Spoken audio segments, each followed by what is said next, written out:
day, good evening, good morning, and good night. Welcome to Positive Rate.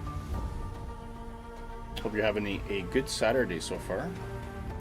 We are back in 777. We're finishing our hop. We've gone to Tasmania. We're still in Hobart, and we're going to jump back in and fly to New Zealand. And boy, oh boy, we have plans for New Zealand for the next few streams. I'll be your host today. Welcome from the... it's a bit dark in here. Welcome from the Scottish Ag. I hope you're all doing well.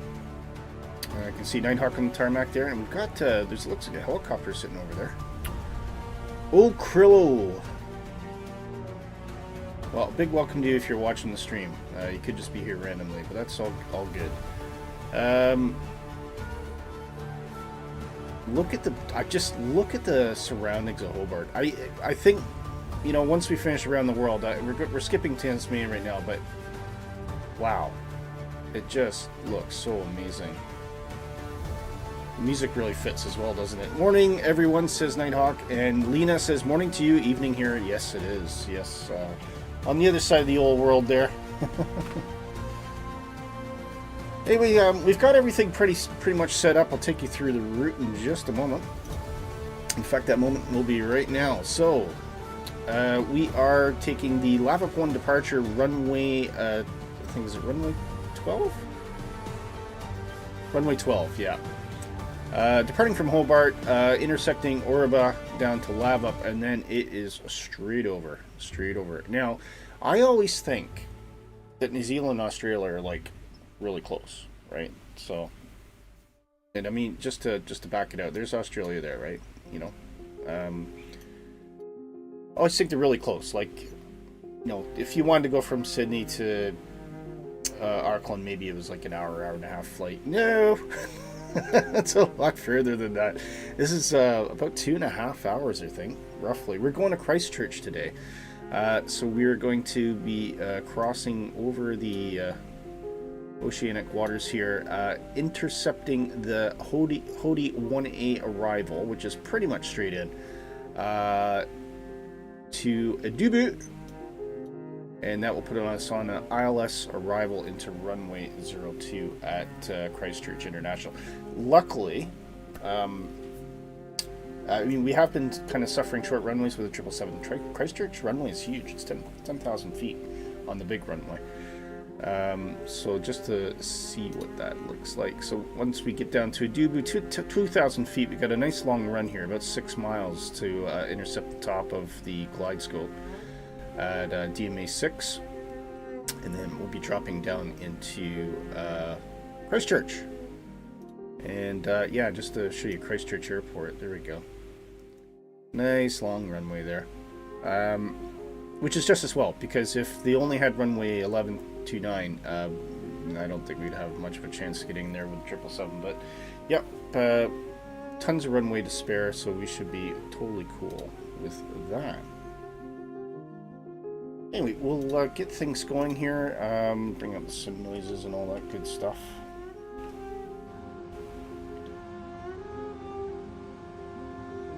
And we got Universal Announcer running as well.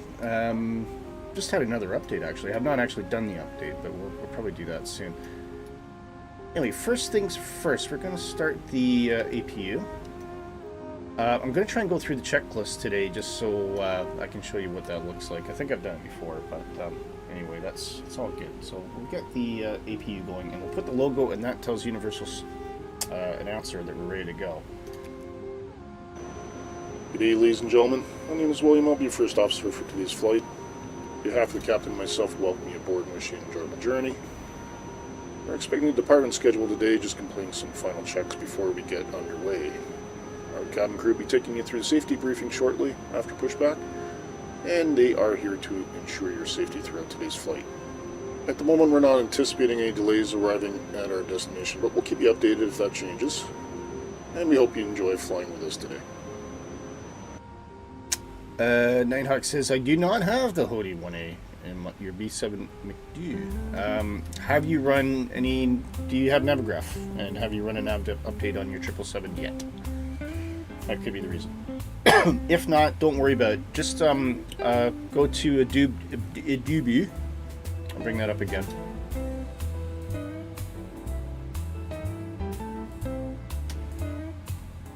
think all you need to do, sorry, let me bring up the tablet here for a second. So if you go to .key,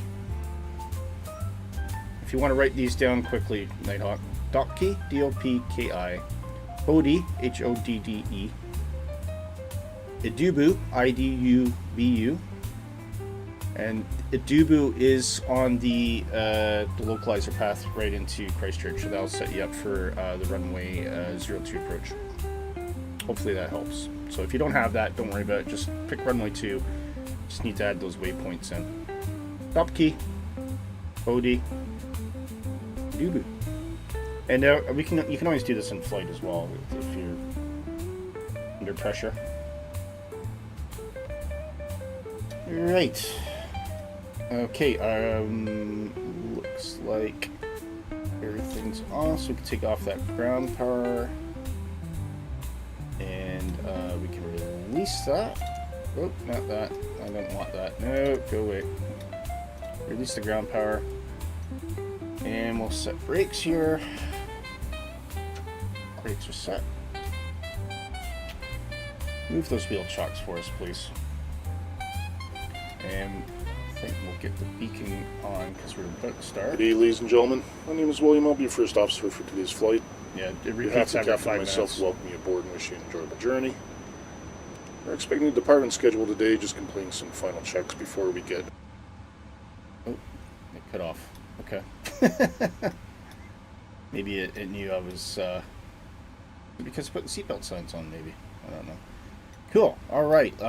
We can do a standing start here, so 'cause we're pretty much just running straight out. So we'll start with engine 01.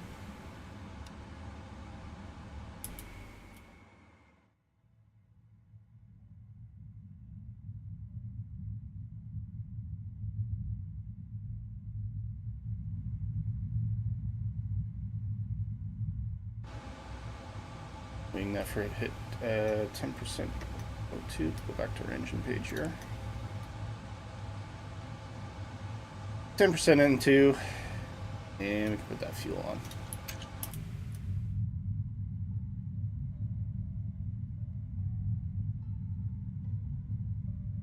Listen to the atmosphere.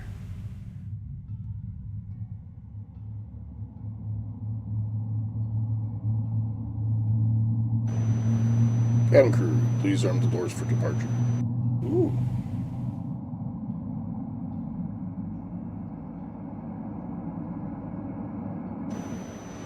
On behalf of the flight and cabin crew, I wish to welcome you aboard our flight today. We'll soon be underway to our destination, so we ask you to ensure your seats and tray tables are in their upright and locked position, and that all hand baggage not in the overhead bins is secure under the seat in front of you. If you require any assistance to secure onboard luggage, please alert a member of our cabin crew to assist you. At this time, we ask that you secure any large devices such as laptops and place all mobile devices into flight mode prior to takeoff. Please note that devices should remain in flight mode for the duration of the flight until advised after landing. As the seatbelt sign is now illuminated, we require all passengers to secure their seatbelts and ensure these are visible to a member of our crew as we secure the cabin for takeoff. We remind passengers that while the cabin crew is here for your comfort, our primary goal is to ensure your safety. We now ask for your attention as we go through the safety briefing for this aircraft. Please note that the briefing may contain specific advice for this aircraft type, and so we ask for your full attention even if you are a frequent flyer.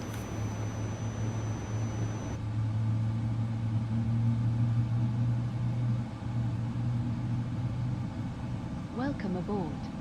Your safety is important to us.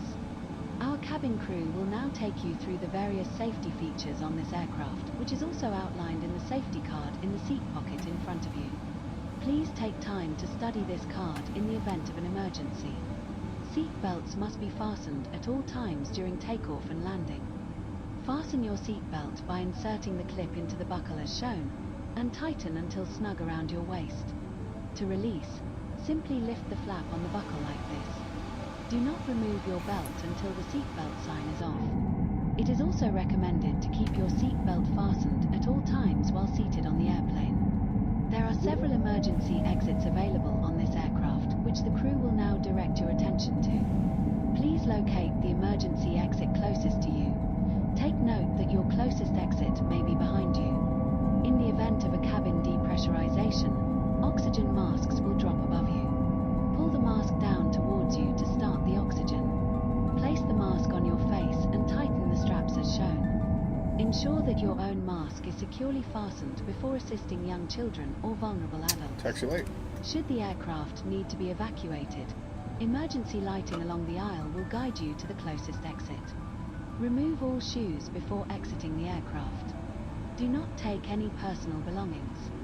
In the event of a water landing, a life vest can be found under your seat. Put on the life vest and fasten as shown. Just before exiting the aircraft, pull on the cord to inflate. You can also inflate the vest through the tube as shown. Each vest has a light and a whistle. Please obey instructions from the cabin crew at all times to ensure that you have a safe and enjoyable flight. Now sit back and relax while we prepare the aircraft for departure.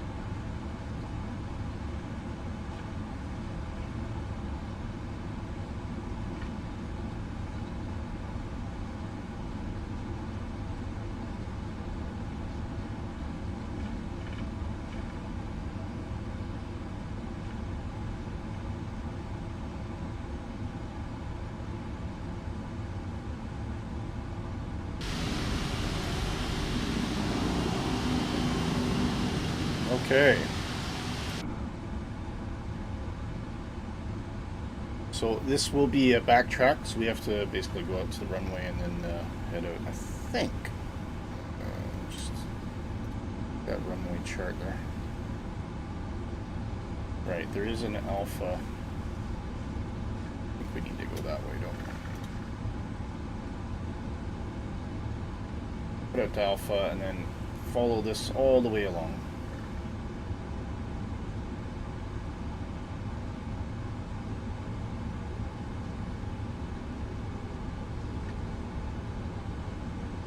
Look at the skies are just lovely.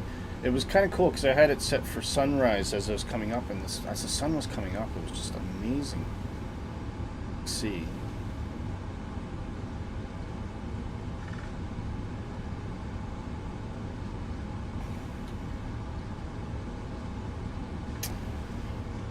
Right, let's do below leveling check. Everything is up, brakes off. RTO is set. Pitch trim is set. Flaps are set to 5. Before we enter the runway, we'll need to put our strobes and landing lights on.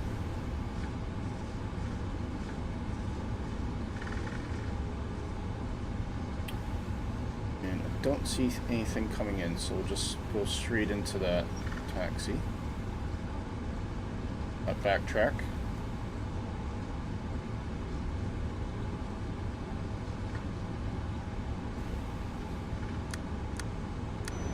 Cabin crew is secure for takeoff.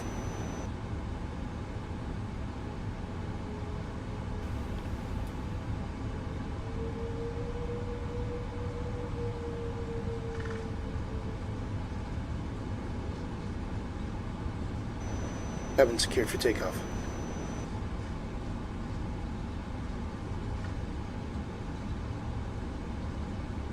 Okay. Get right to the end of this runway and just give us as much room as possible. I think we got enough to take off. I think so. Again, we're light on fuel. I mean, even though it's a 2.5 hour trip, weight-wise, that is not a lot of fuel for the 777. So we are taking off fairly light. Gives us a lot better performance.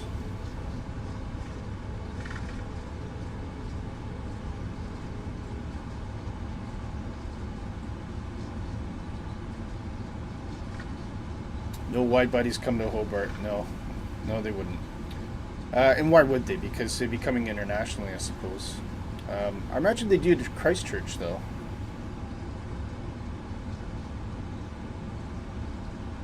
Yeah, Hobart, I would imagine it's primarily kind of A320s, 787s, -8s, that kind of thing. Other assorted small planes, Embraer 190s.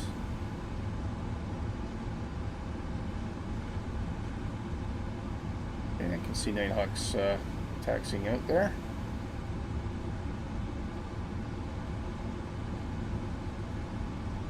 Alright, are we ready? Feet on the brakes. Oh. Quick stretch beforehand. Lena says only international Stockland. Yeah. And only occasionally. Yeah, fair enough. Like most people to go to New Zealand, they tend to go to Australia first, don't they? It seems to be the pattern.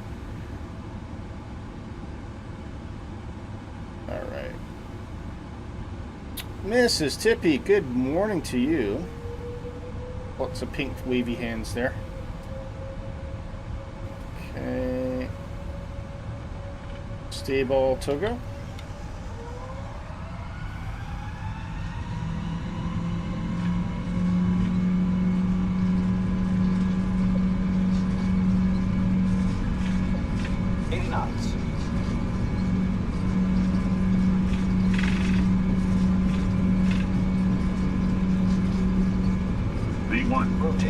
Rotating. Positive rate of climb. You're up.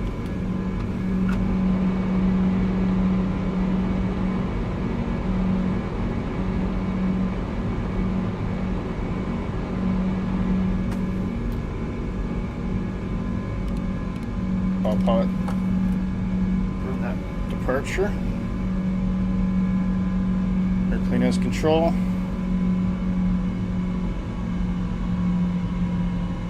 Speed check, flaps 1.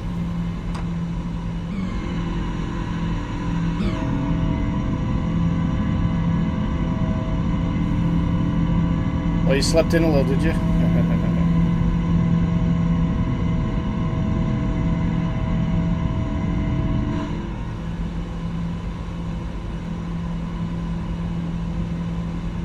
And we're cooking with gas.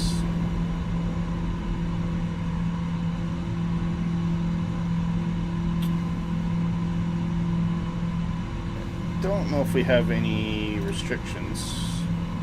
Doesn't look like we do, so we'll just advance that to 41,000 feet.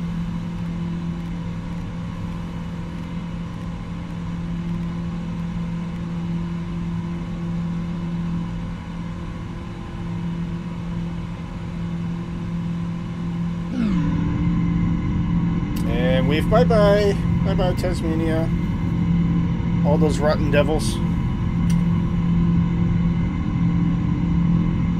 Off we go.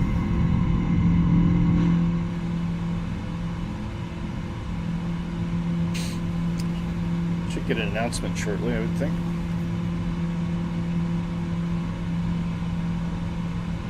Okay, we can install our taxi lights and our nose light there. On that one. Ladies and gentlemen, please remain seated with your seatbelts fastened at this time until the captain has turned off the seatbelt signs. Our cabin crew will begin refreshment service momentarily with a selection of hot or cold snacks and beverages. A full listing of the refreshments on offer is available in your flight guide located in the seat pouch in front of you.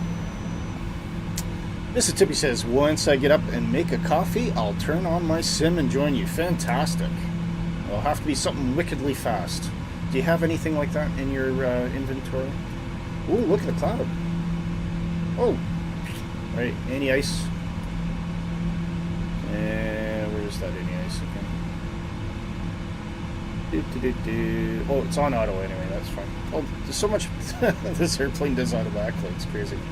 Oh, it was just a brief cloud anyway. Look at that, guys.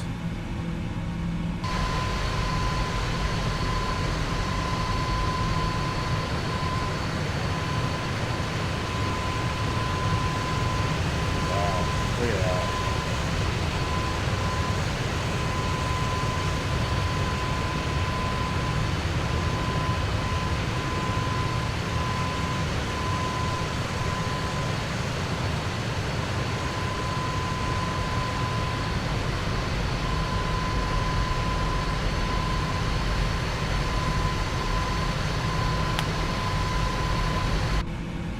That is lovely.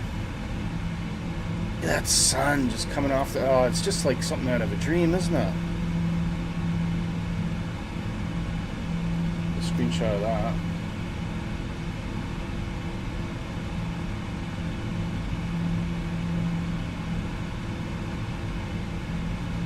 Beautiful.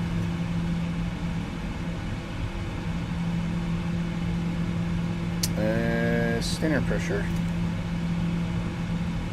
And now accelerating the climb up speed. And once we do that, what do you think we should do?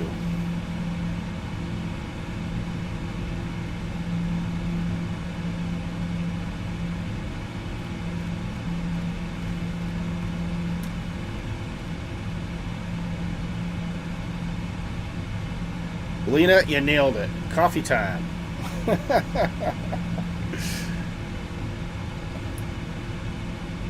So, what I'll do is I'll leave you this. See that sun as we're going up. Nice view out the front.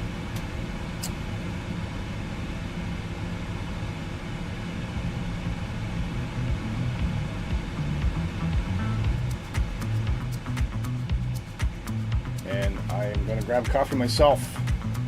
You've inspired me, Mrs. Tippy. Be right back.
Lulu.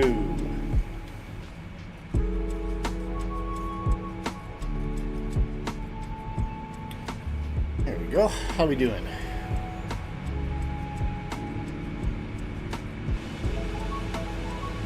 Made a few changes up here too. So I've got I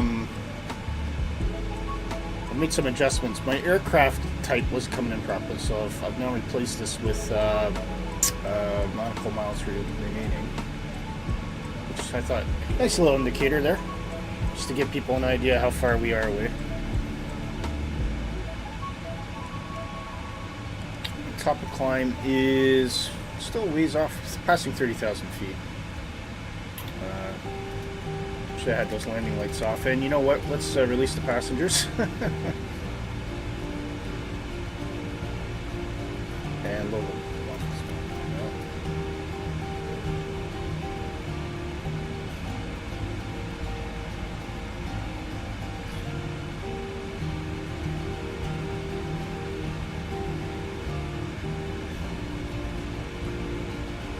Look at that sun. Isn't that beautiful?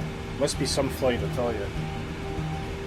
Lena, you might know. Do you get direct flights between Tasmania and New Zealand then?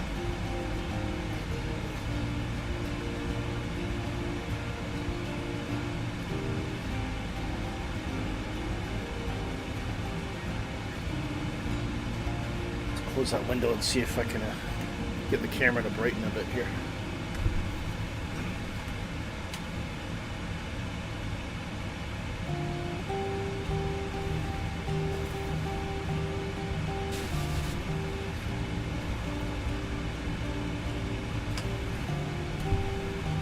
It's a bit better.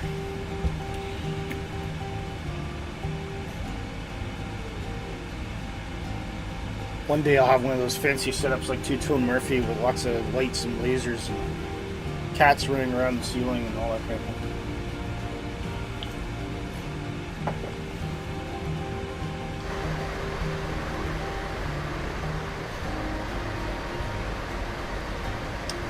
Just see Nighthawk in the distance back there. Lena says, not in the moment, only in October, during the summer months. Start again, Hobart to Auckland. Okay, cool.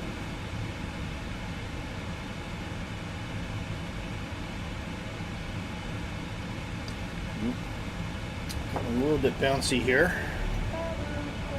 So I'm just going to put the seatbelts on for a sec.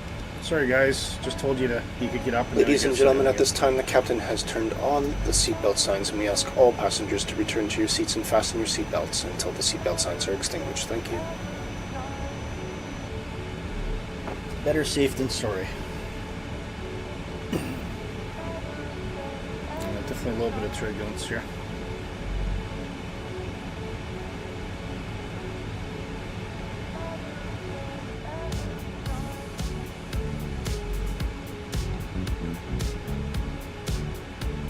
Oh, so what's the temperatures like where you are right now, Lena?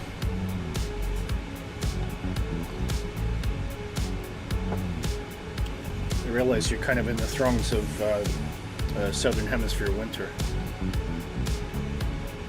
It is really warm here. I mean, Scotland, we've been seeing routine temperatures going up to 25 degrees for like the last 2 weeks. It's unbelievable.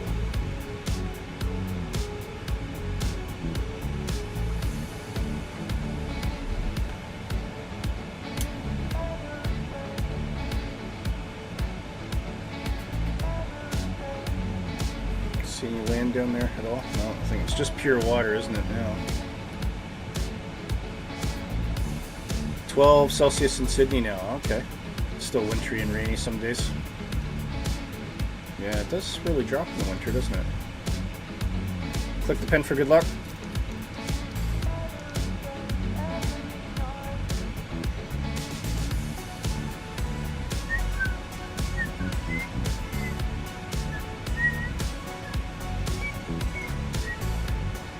Leveled out now. Still getting bounced a little bit. Back with coffee, Nighthawk. Hey, and a heat wave. Is that what kind of temperatures are you getting? Oh, the pen, yeah. I think they do this joke. I tried to spell out PMDG in Morse code just to see if there's some sort of Easter egg, but it doesn't do anything. We go 1, 1, 2, 1, 2, 3, 1, 2, 3, 4, 1, 2, 3, 4, 5. Maybe like a clown would jump out. Woo! I'd love to meet the guy that actually designed that. Like, right, so Jim, you're gonna do flight planning systems in NickB.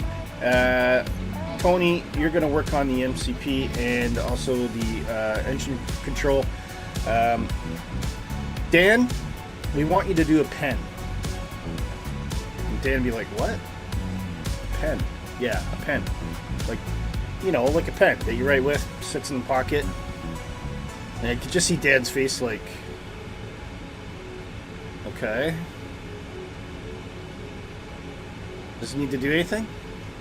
Yeah. You know, click. It needs to click. You know, like that. So, if, you know, when you're bored, you can...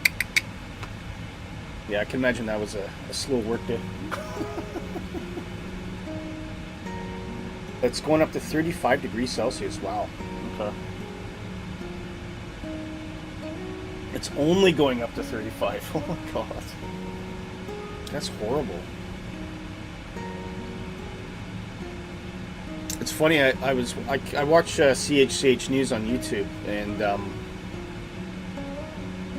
my old building came up. It was like, which when we lived in it was actually pretty decent, you know, and we obviously decorated it. It was nice. We're up on the 19th floor overlooking the harbor there.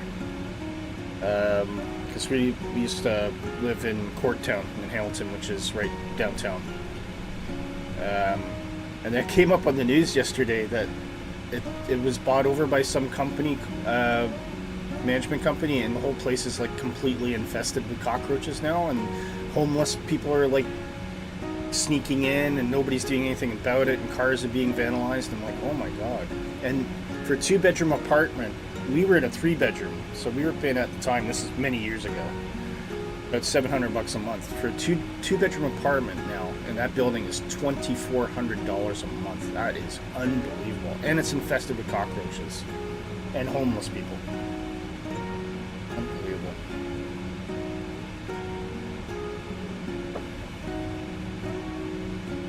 It's been in the 40s some days. Wow. Is that 40s true or 40s with the humidex? I just couldn't do that.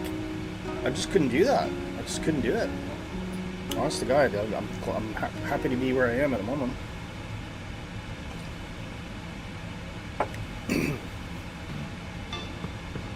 Yeah, I don't do well with high heat these days.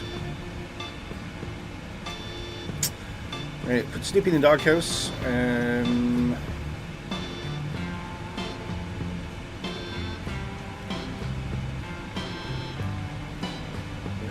there.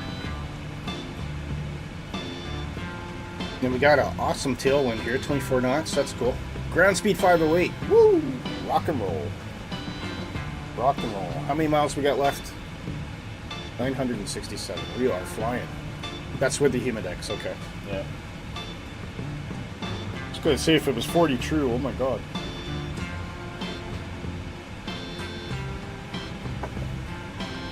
Yeah, I do not miss the Golden Horseshoe.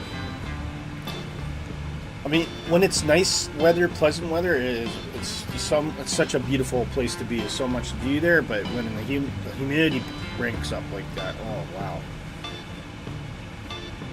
And top climb. There we go. Okay, I think we're leveled out now, so release those passengers. Seatbelt signs are off.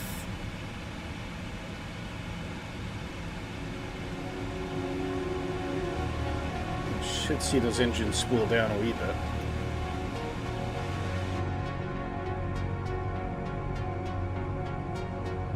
Lots of different layers of clouds now. I think 2024 is just getting so good. But where is Sim Update 3? It's just completely missing in action right now, isn't it?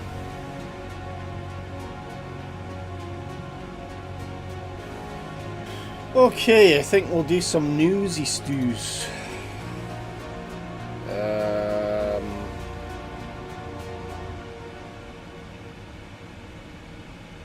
Do we have news? That's the question. What's the date today? 16th. When you post.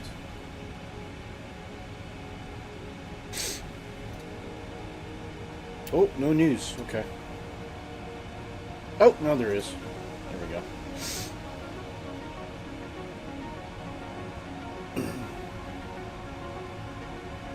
16th.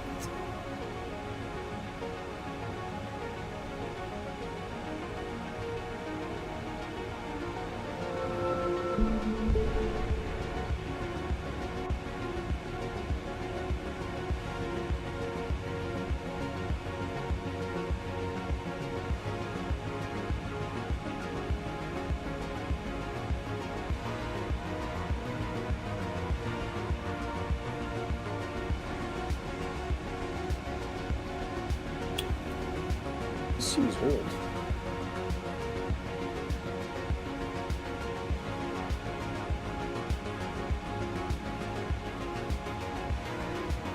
Talked about that one last week. Oh.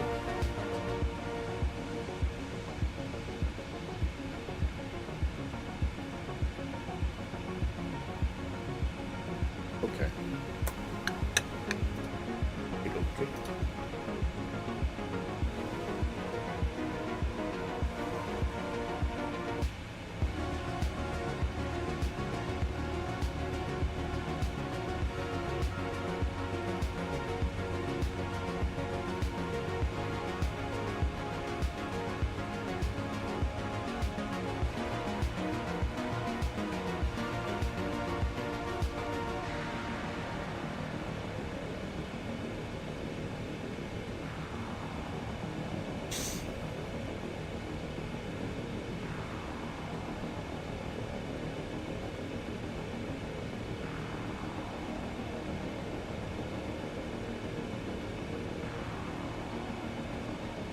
Sorry, I'm just getting everything ready, guys. In case I think I'm just not doing anything.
Nice, some good stuff.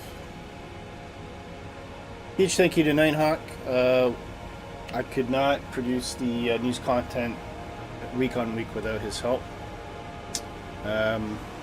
Thank goodness for Curinks. Is that the pod things? Is it? Oh, I'm not on Volanta. You're. I might go on Elevitex. I've been avoiding Volanta really recently because I was worried it was causing frame problems for me. But I'll go on now. What the hell? I think Elevitex is probably lower on resources though, so that's why I'm kind of interested in it.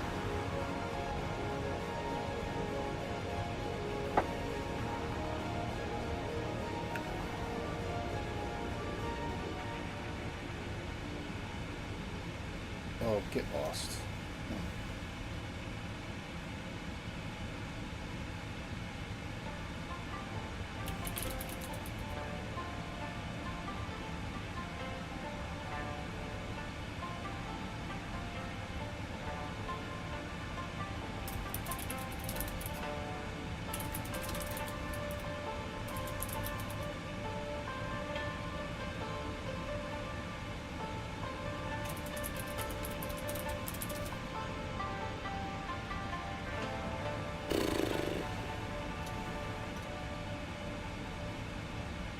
There you go, you should see me now.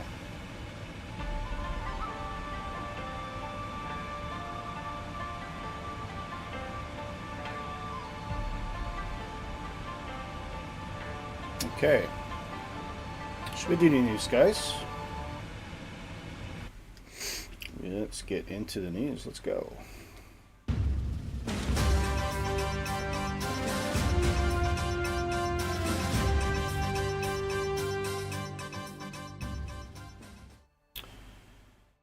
In the news for today, some really cool stuff. Sorry, I want to finish that one for last because it looks awesome, and I'm really interested in it.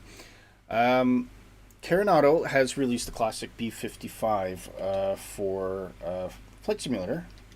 Sorry, I'm just going to bring up some noises here so we're not in total silence.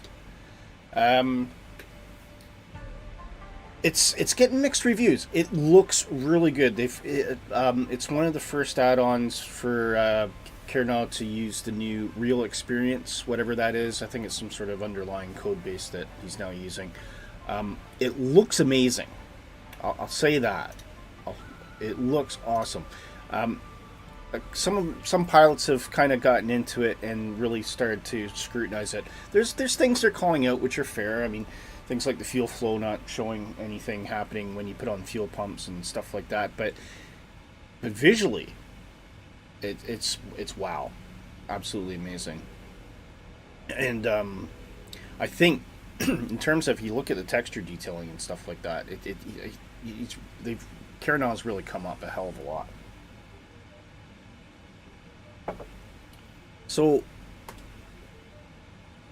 I think it's worth it. I mean, I do like Canuck. I had the Seminole. I wish there would be a proper 2024 upgrade for it because I really do like that airplane.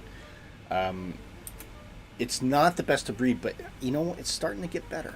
And Canuck is fairly reliable. I mean, their products are decent and decently priced usually. So if you have any interest in the B55, go check that out. I think it's well worth your money. Azure probably has revealed an update for the C160 Transl. And the details of this is, I think this is primarily to make it compatible with 2024. But they are going to update the 2020 with a small update as well.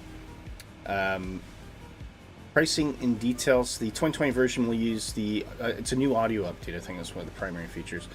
And then 2024 will have a lot more updates, but taking advantage of the 2024 platform. The price for the 2020 version is going to go down to $28 US, and the 2024 version will be sold at $35. Or if you have the 2020 version, you can upgrade for $10 US. Not bad. Not bad. And that's coming both to PC and Xbox as well. So check that out. It says it's going to release later this month. What's that? SimWorks Studios, a GA8 Airvan launches. The optional deep systems expansion. Very interesting. Initial release will be for 2020, but they will upgrade you to 2024 native for free at some point in the future. Well, that's interesting. Why am I getting Calvin Klein underwear? just randomly.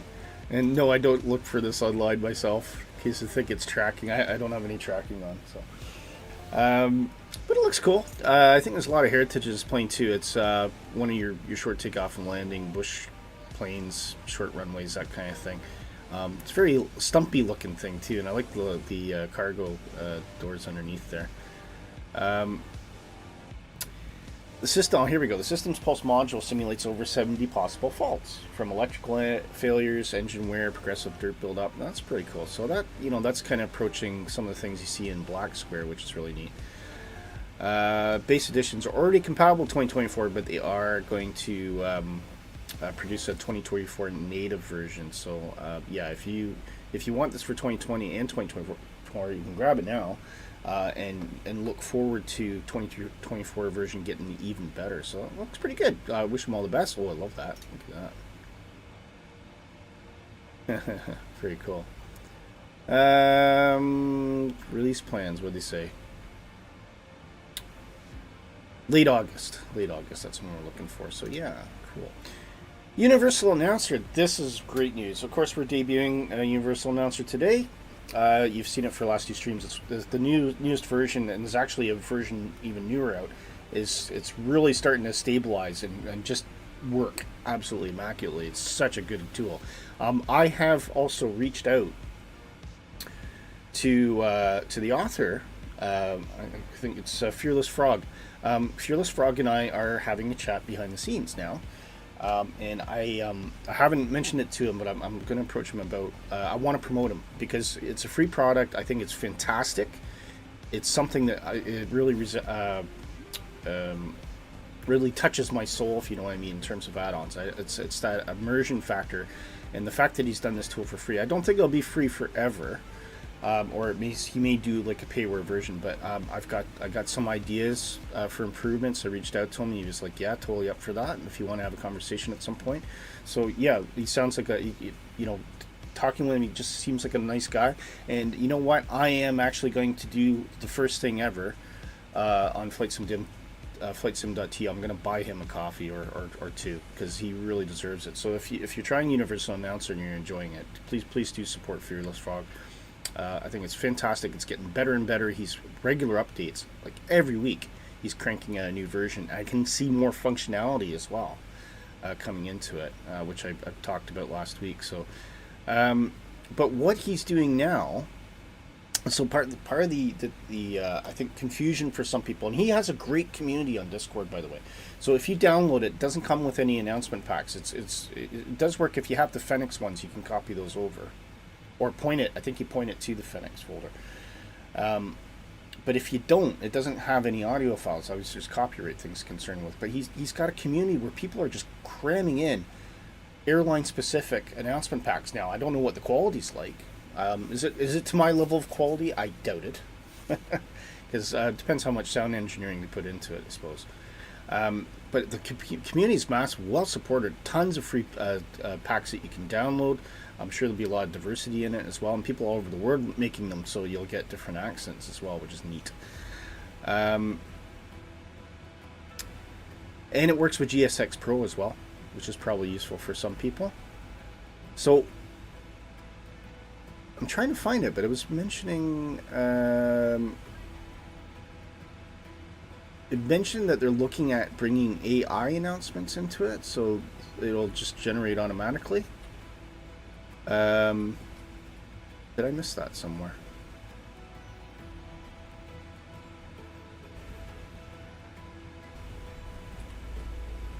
I must have missed it. Okay, I don't know. But I did read somewhere that you may be bringing in an AI component as well. So if you don't have any announcement packs and you just want AI to generate the announcements, that'll do it. And that's pretty cool. This is big. Second trailer for Jurassic World Archipelago.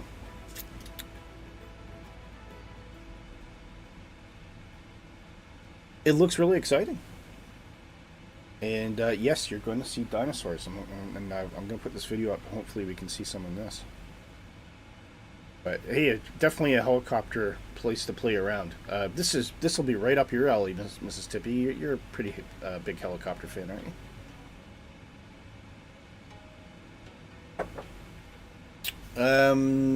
Nighthawk says the Discord with Phoenix cabin announcements also has a lot of Universal Announcer announcements from creators. Yeah, cool. He says the AI update was released Friday. Haven't been able to look at it yet. Oh, okay, so that's in there now. Okay. So there you go. Yeah, it's It's Jurassic Park in the sim, and you can go check them out with your favorite. You should, you know what you should do? Just get out and walk around. Get run over by a brontosaurus or something like that. TFDI are they're putting major update into their they're calling it an art update. So I think it means the external modeling is what they're talking about. Exterior model, there you go. Updated textures and detailing. It looks good. I mean, not more to say apart from, yeah, it looks absolutely fantastic. I suspect this is to improve on level detail within Flight Simulator 2024. So they are saying it should be coming out in September. Keep an eye out for that if you are a TFD customer. iFly has a major update coming out for the Max 8. UEFB, which is an iPad style, and also improvements to their textures and their modeling. And they're also announced they've got a Max 9 coming, guys. So if you're into the old Max 737 Max, there, here's a list of all the things they're doing. Visual APU model, interesting. Oh, so the APU, you can actually see the APU doing its stuff outside. And the multiple cabin layouts. That's something you don't see very often, actually. So yeah, and lots of bug fixes as well. So I've already come to understand that the iFly Max 8 is a really good airplane. So if they're making it even better, excuse me, that's probably a good thing for iFly customers, and you can look forward to that soon. Microsoft, Asobo, you know, I got to give them credit here. They take a lot of flack from a lot of people about everything to do with the sim, you know, and some studios, so every studio does different things. Some studios bury the head in the sand, pretend it's, you know, kind of like a la la la la la. I don't, you know, just ignore it. Maybe take some feedback. Don't really care. Medium quality studios listen to some extent, and then they'll make some improvements, but they'll decide ultimately what is the best value for money for them, because it is nobody's a charity at the end of the day in this case. But Asobo, they've actually put a full survey on. They want you to criticize the sim and tell them what you don't like or what you do like. It's a humble approach, and the reason they're doing it is because they want to, for no other reason, but they want to make it the best simulator in the market. So I encourage you to look for that Microsoft Flight Simulator 2024 Marketplace survey. Go in, take the time, fill it out, help the guys out. If there's anything you don't like about the sim, this is the opportunity to go and tell them. It's hosted by Xbox Research, which is a dedicated research team for Microsoft Gaming. Questions range from the basics, like have you ever visited the marketplace, to usability checks. And they just want to see, this is another really cool thing. There's a series of questions asking, comparing 2024 to 2020, because obviously there's a lot of people haven't made the jump to 2024. I have. There's a couple things irk me a bit, but generally, on the whole, 2024 is a vast improvement on 2020.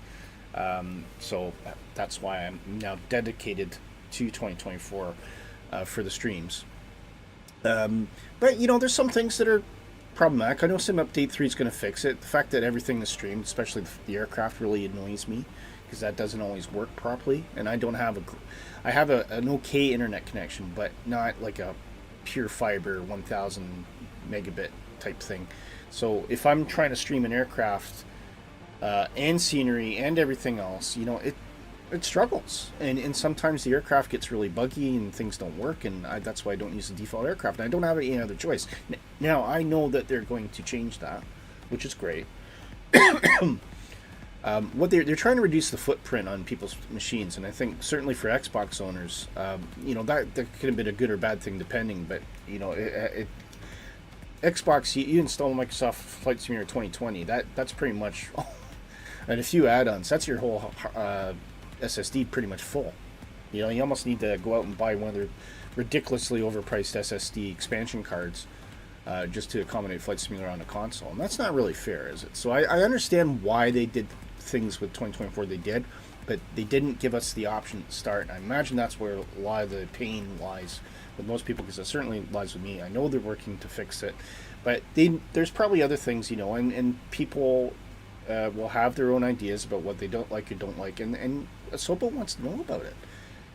And it's good. It's great. I really applaud them for doing this. There is a link here. So if I copy that link address, I'll see if I can post that in the chat. Hopefully that works. And go and fill out the survey. I don't have to do it right now, but do it later. Tell them what you think.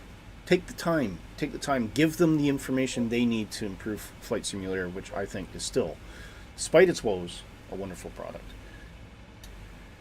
Finally, okay, this is it. iFly expands with in-flight entertainment and a live tracker for Microsoft Flight Simulator. This has got me intrigued. So, a desktop-based in-flight entertainment interface and a live flight tracker to make simulator sessions more interactive when you're flying in a virtual airline. It's designed so the in-flight for desktop use combines flight tracking with supplementary tools and a moving map. Guys, I am all on board on this. This, like, I will make use of this for streaming. I had an idea about it, how to make content, you know, how almost have like an in-flight entertainment system kind of thing, and you know who used to do it really well was a Digital Flight Deck, because he was using old movies which were in theory out of copyright content, and then he got a copyright strike and he had to take down his videos and stop doing it. It was stupid. But if they're making something here and they've got like games and stuff, it looks really. Oh, here, there's a video as well. Let's have a look. So here's this must be the in-flight. So it's browser based. Okay.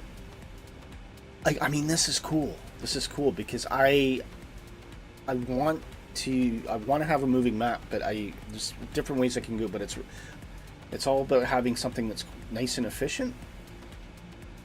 But this is really neat. That one, okay, that you can move it around, I suppose. Streaming services. It's all interesting. Oh, right. So I couldn't use this. I could not use this on streaming, but if for personal use, it might be awesome. I just hope there's maybe something in there I can use which is not gonna hit me for copyright. But it's a neat idea. It's a great concept. I love the little game there. That's cool. Could certainly, if there's a funny little game there, just to approach the time. Great, you know, if we're doing a long haul stream as well, I think that would be pretty cool. So yeah, I'm gonna keep an eye on that. iFly in-flight entertainment. It sounds really interesting. Mini games such as Pac-Man playing alongside the flight display. Yeah, it's pretty cool.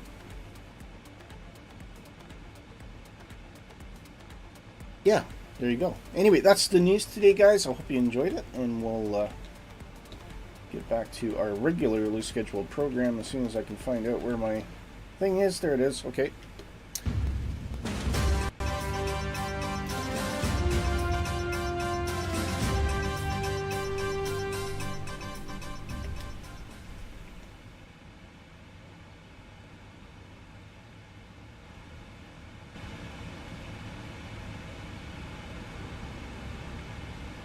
There we go.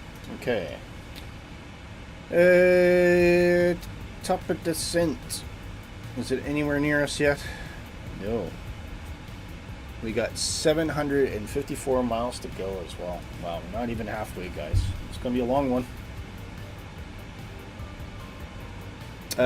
Sorry, I missed that, Mr. Tippy. Yes, you love helicopters. Yeah, Jurassic Park looks good, eh? So if that AI update's out for Universal Announcer, probably won't be doing it next week, guys. Hopefully you're excited about this. I've unleashed the Nighthawk. I've cut his reins. I've broken his chains. I've basically said, once we get to New Zealand, we're going to be here for 3 streams. Three streams. And I've told Nighthawk he can do whatever he wants for the flight plan. You'll pick the airplane type. Well, I do want to do at least one stream. Sorry, just to say Nighthawk. One stream in the Just Flight Warrior, which is only about 100, 110, 120 knots. So low and slow in a classic plane, making good use of the PMS 50 GTN 750. Apart from that, fill your boots. So I don't know what's going to happen. It's going to be a complete surprise every week, and I don't know where the route's going to take us. All I can guarantee is it's going to be a blast. It's going to be an absolute blast, and I hope you guys will be looking forward to that, because we've been doing a lot of kind of point-to-point stuff lately. So now, even with the Starship, it was more or less point-to-point. We did some VR stuff, but not like swooping through valleys and things like that. That all changes next week. We're going to be doing some serious stuff. So you're gonna enjoy it. Watch for the first show announcement. Yeah, I've unleashed the Nighthawk. I need a meme for that, don't I? Unleashed the Nighthawk. It's like I've pressed that button. That's what I've done. I've pressed the red button to unleash the Nighthawk. If I've got that right. I think it's red. It's a red button. This is what I did. I just said, you know what?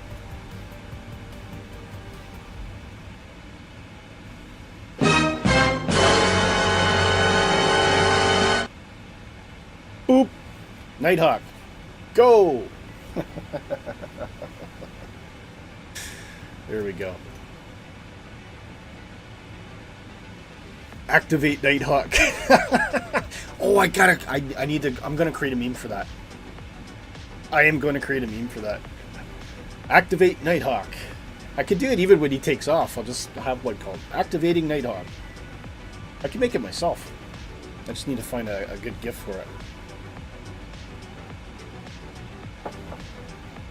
Actually, I have a perfect idea for it. A perfect idea. Maybe I'll have it in place by next week.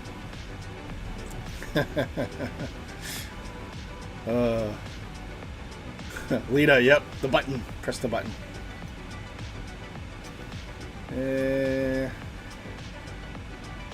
I don't know. Should we take a breather, guys? I don't know.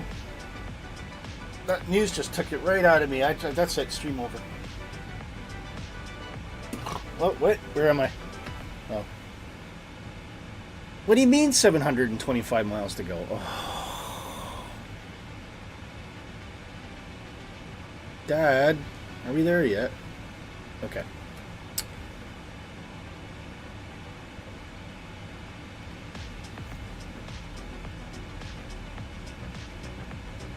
I feel like chilling out in first class. Can we do that? There we go.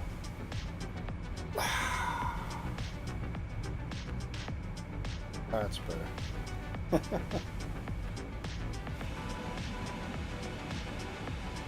Okay, you know what? I will take a short break here.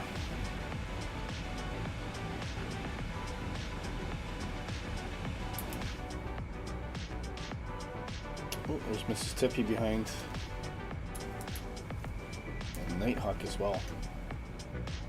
So I'll set that up. Even if Mississippi does a flyby, at least you'll be able to see her.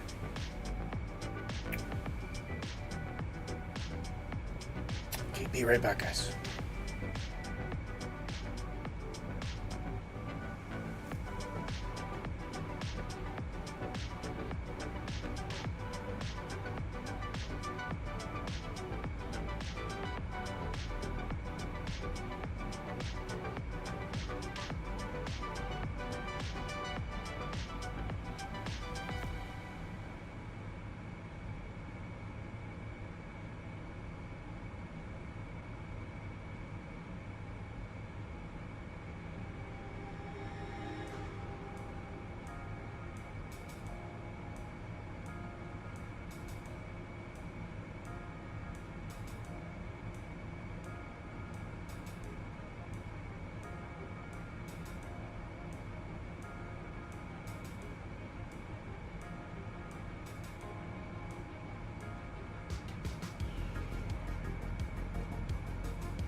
Back with you.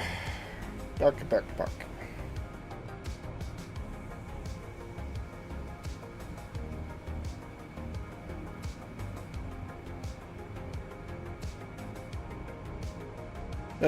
Sorry, I missed that, Mississippi. Yosemite scenery looks really good too. All right, do you get a link? If you can post a link in the pub, I can I'll put it up on the screen. Got plenty of time to kill. Ooh, top of descent has appeared though. About 400 odd miles out there. So that's good.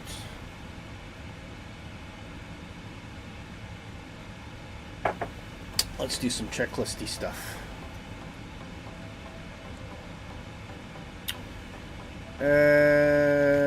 Recall. Where's recall?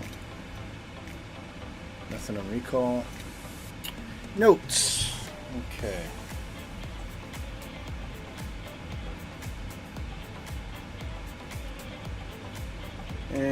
First we'll check out. Do we have? Ooh.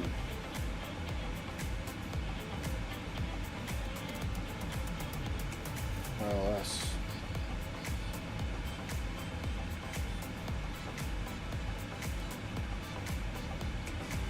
Did we select our arrival? We haven't selected our arrival.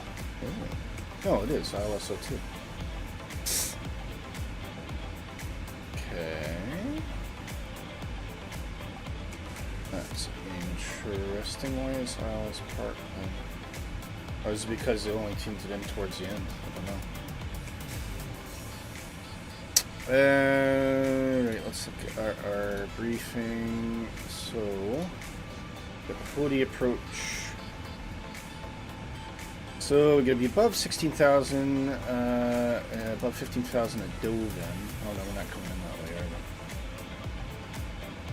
No, I don't think we're coming in from that way. We have to be above 6,000 at Hobart. To our legs here. We do have 6,000 there. I'm going to set that a hard 6,000, please. So we go 6,100.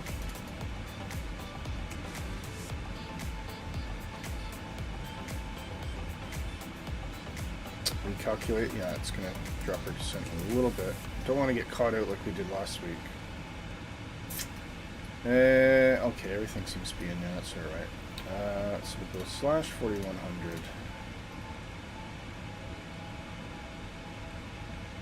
And then, say slash 2,100. And that should be fine for our approach. Post a couple Yosemite screenshots, okay. Or videos, okay. We'll get to that in a minute. Right, so ILS approach. Runway 06 will be 0116 at 109.9.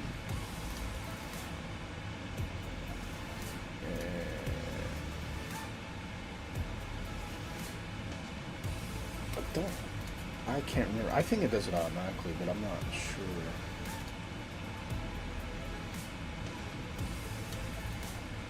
Oh. Okay, cruise altitude there. You sure?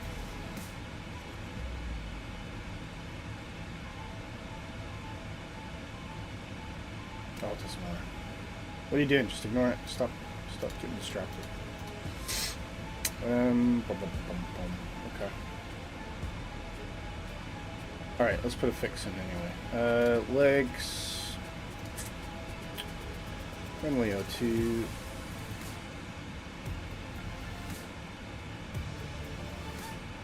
Fix. So 016 plus 108 or 180. 016 plus 180 is reciprocal course 196. And if we look at, sorry, I got double screens up there, apologies. So we want DME 6 for our glide scope, and we'll put it one on the debut, which is 12. 6 and 12. So let's go 196/6 and /12, please.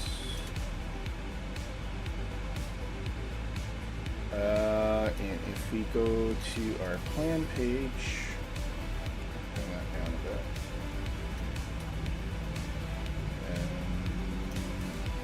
There we go. That's nice. So we'll have a runway line, and we'll have our intercept for a debut and a nice ring around our glide scope approach as well. That works for that.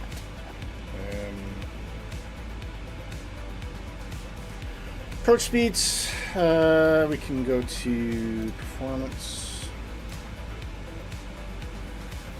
Runway. Sorry, yeah, runway 2. That's right.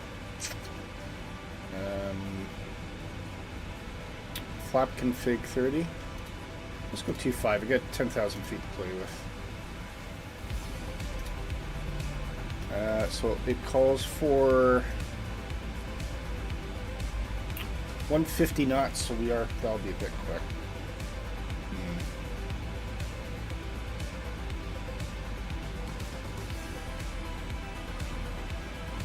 We'll be alright.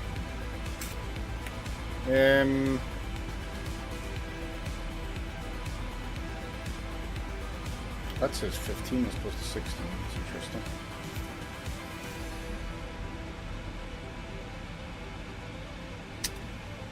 So VREF will be 25. Seems high. Seems very high. We'll do 30. 143. Okay, let's stick with 30 then. 30/143. Well, if we get a floater, we'll know. Okay, I think we're good for that. Auto brake. I think we'll go auto brake. Let's go auto brake 2. Still ways off from top of the center, I realize. Landing data, VREF, and minimums. Okay, let's do that.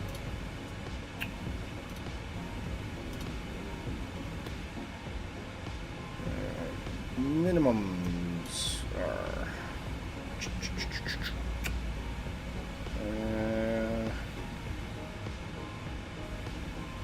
ALS out. Don't actually know what that means, but never mind. Straight in, so we are going straight in. Let's go, we'll go 373 on the barrel.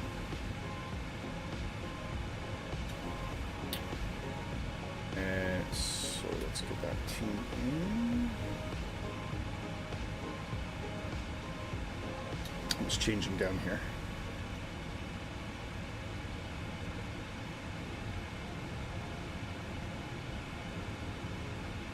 There we go. And speaking of barrel, Ravel QNH will be 1010. So I'll get that plugged in as well. There, that is ready to go in the bank. I think we're happy there. And approach briefing. So approach briefing is we will be coming in Hody 1A approach, intercepting Hody, and then straight to a debut, and then on course for runway 02, which is heading up. It says 016 here, doesn't it? Yeah, 016-109.9. I may have to manually set the ILS. Just a bit curious. See what happens if that comes in or not. I'm just a little bit concerned because usually I think it comes up here. I wonder if I put in 109.9 if it does anything. No. Yeah, this is the one thing I have never done on the 777 is manually set the ILS frequency. Don't know. Sorry, I got to double screen again.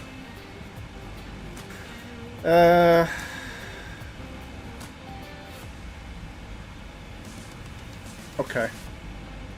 Well, you know what we're gonna do anyway, so. Alright.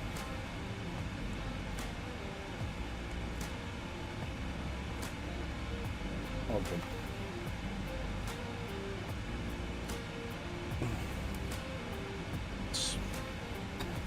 Right. Still get a ways to run, so 320 miles to top descent now. What's remaining? 582 nautical miles, which we can also get from our progress page.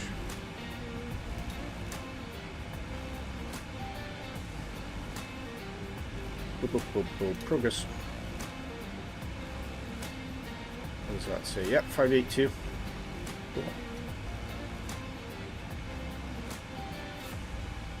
Well, mind you, the so this up here doesn't account for weaving and bobbing, so 582 will be the true remaining, but close enough.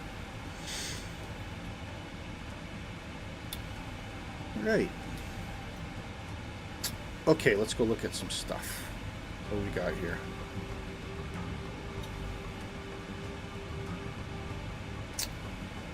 In the pub.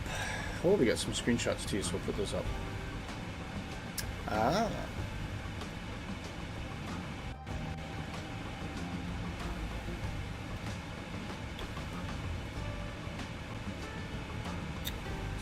Look at this.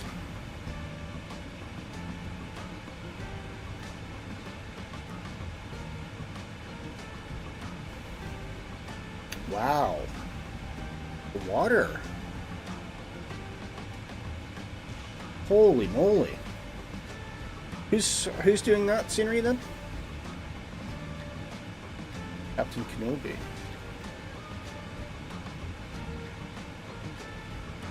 My God. I love the water.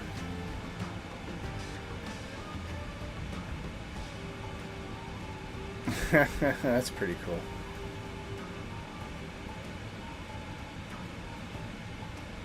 Yeah, that is really something, isn't it? Wow. That is gorgeous. Guess this is all the different points you can go. Kind of main view spots. Oh, look, I love sweet deer down there. Good scenes, yeah. Why are we setting a manual ILS? Are you having the same problem? I don't know. I don't know how to do it. How to set manual ILS? I'll have to look it up. That is, yeah, that looks great. That looks really, really good. Thank you for sharing that.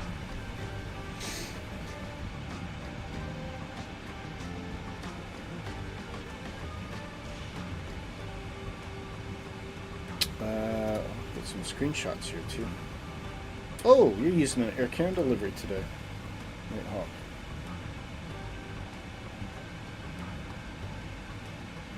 Look at that. That is looking sweet. Obviously not the 200 because I suspect you had to download this from Flight Sim, but I have been on the Air Canada 777-300, and it was a pretty good flight actually. I didn't mind. The food was Air Canada. But yeah, beautiful shots, really good.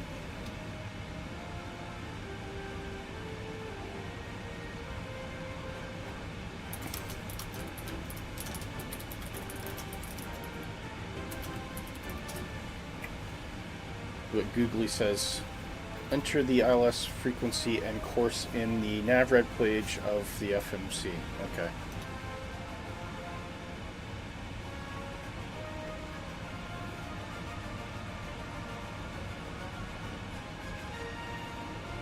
Okay, so it looks like we can just override on nav 1.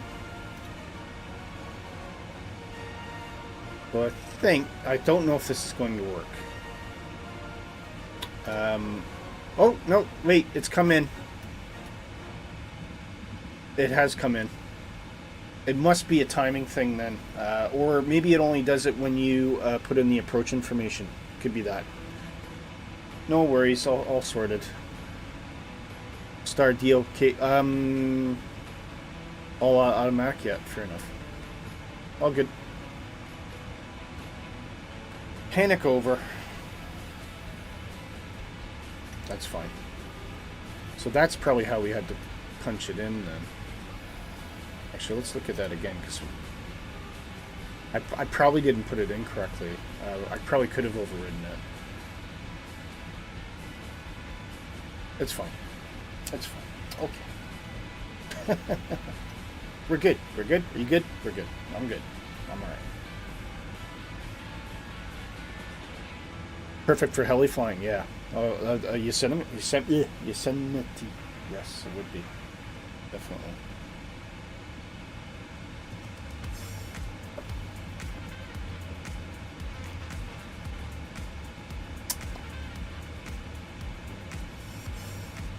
You know what's missing? I was thinking announcement-wise. I'd like to...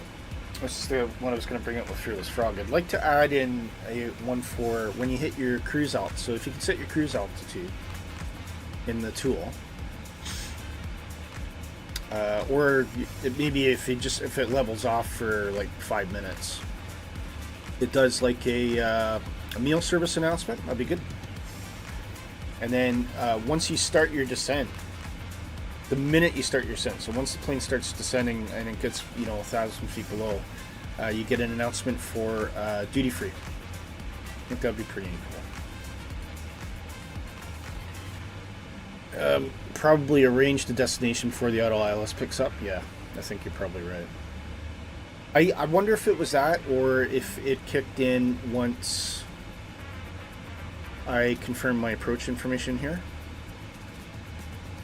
I don't know. Either way, it worked. It did its thing.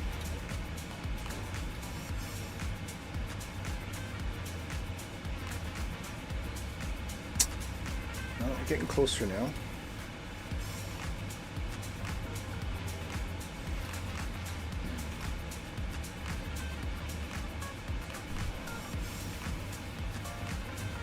Oh, very burpy today.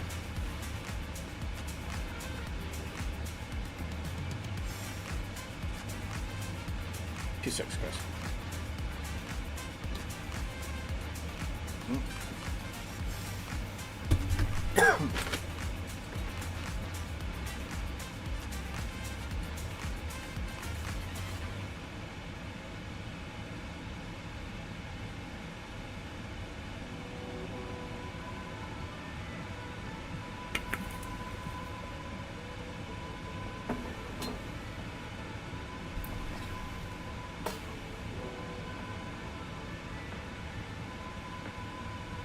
Sorry about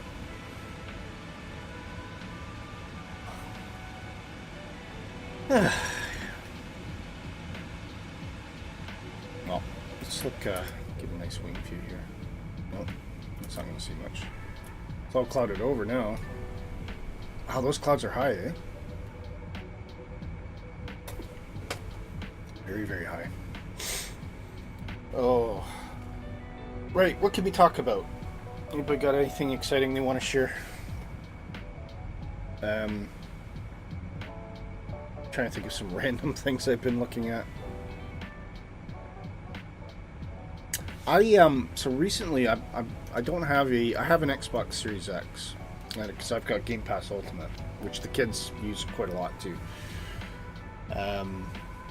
Andy, what's up? What's up? Oh, I gotta play that video. I gotta play that. I gotta play it.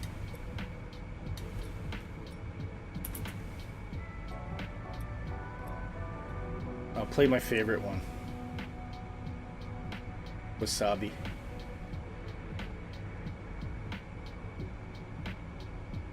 Ready? Here we go.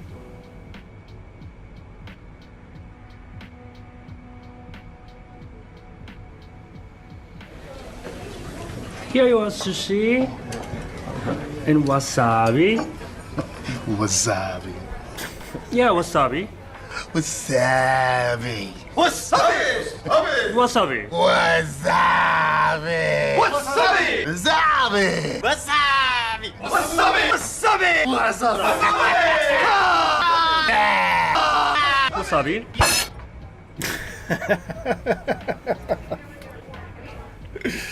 Oh, classic. Old ones are the best ones. Just his wife, like, bang. Oh, that's so good. Anyways, Andy, welcome to the stream. Hope you're doing okay. Andy, I think you were first to join us. I love that one. Anyone else flying to New Zealand too? Yeah, so we got Nighthawk on the jump out of the aircraft. Mrs. Tippy and Nighthawk are trailing me. I'm sure Mrs. Tippy will try something fun at one point. And then next week we're gonna start a series of 3 streams. Andy. Oh, there she goes. Wow. I knew that was going to happen at some point. Is she out in front? There she is. Yeah, so once we get to New Zealand, now we're gonna start doing some GA and low VFR flying around New Zealand. Just get the absolute most out of New Zealand we can. I'll tell you what would be another good idea, Nighthawk, if we want to jump between the 2 islands, so we could maybe do a bit on the South Island and then do like a Starship route to the North Island, and then do VFR around the North Island and something like that. I don't know. It's up to it's Nighthawk's choice anyway. I don't really have anything to say. As long as we have one stream in the Just Flight Piper Warrior, because I really want to get a Just Flight plane with the PMS-50 up, because they've always been great supporters of us, so it'd be nice to showcase their stuff again.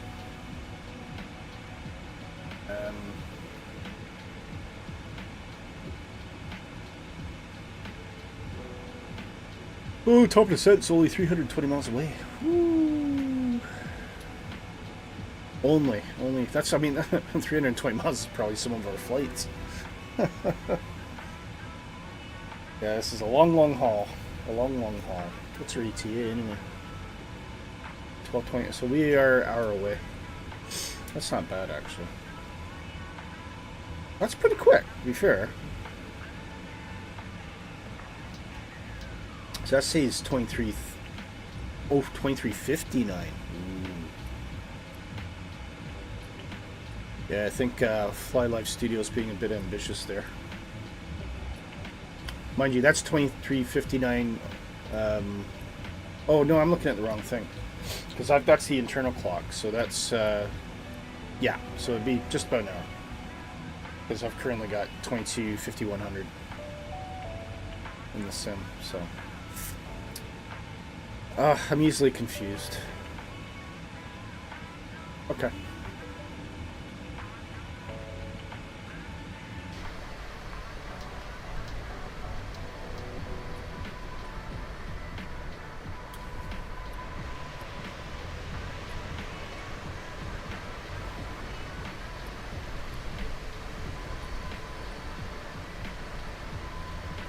That's cool.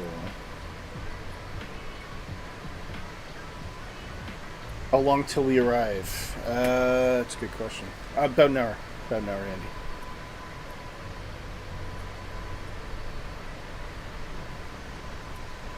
Yeah, we got, if you look at the top there, we've got 460 miles, 465 nautical miles roughly remaining, so. Yeah, about an hour. What's your progress page saying, Nighthawk? What's your arrival time? Or how much, or not your arrival time, but how much time do you believe you have left based on your destination time and your current clock? Because your clock would probably be different than mine. I wonder, does Volanta tell you that?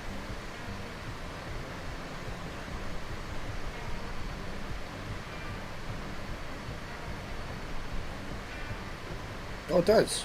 There you go. Nighthawk. Oh, I think he's giving away his name there. You got 58 minutes remaining. Whereas online it says 54. So you don't see, you're only 4 minutes behind me then. Probably not quite accurate, but and he says, I'm going to have dinner. Okay, you do that, sir. And I'll catch you guys for a landing. Awesome, mate. What are you having for dinner? Before you run?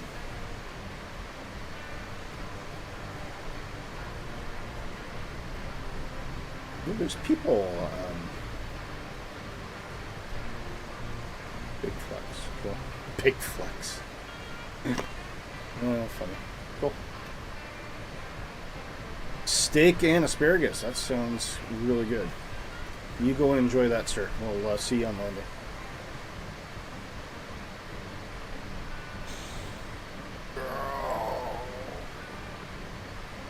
Oh. I feel like I need a nap. You use CRIC for all your airline aircraft? Cool. Yeah, I use CFHAM.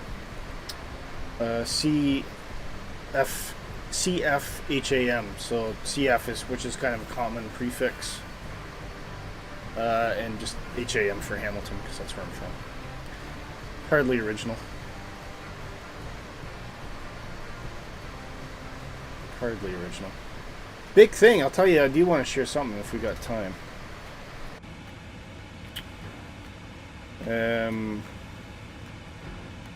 Yeah, we got time. I'm immensely proud. I'll probably get a copyright strike for this, but I'm just so happy. So Shay, actually, I might not. Shay Alexander, if you're in the NBA, is he just won the NBA. He won the league MVP and he won the playoff MVP. And of course, he plays for Oklahoma, which also won the trophy. He's one very few basketball players that have actually done that. And they recently honored him in Hamilton. Find it.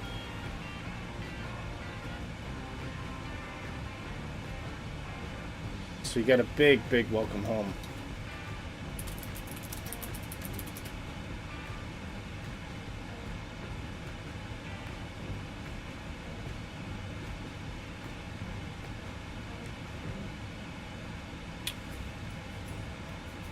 And I just loved what he said here too when this guy asks him.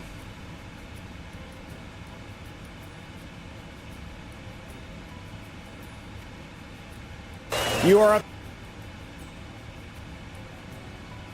the top of the mountain in the NBA and in professional sports. What does your play and who you are say to the world about the city you come from? What are you showing the world about Hamilton? You can do anything you want to do, and especially when you're from Hamilton, you get a little extra chip on your shoulder. When you're from Hamilton, you get superpowers. Thank you for this. Congratulations. You're welcome. Thank you. Thank you, Hamilton. I love you guys. Yeah, awesome. Big reception. He was so humble too. You know, any guy in his position could be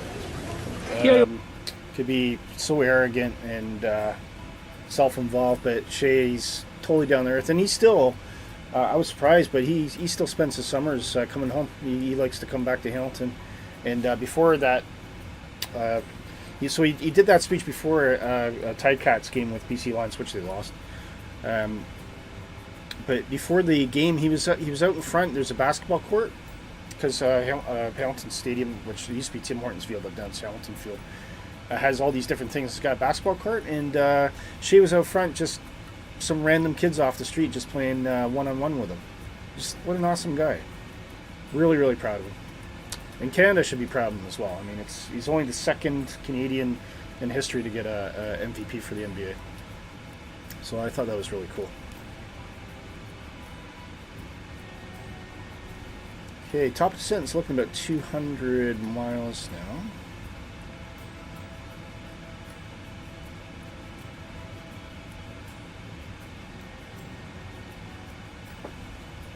Oh, some water as well.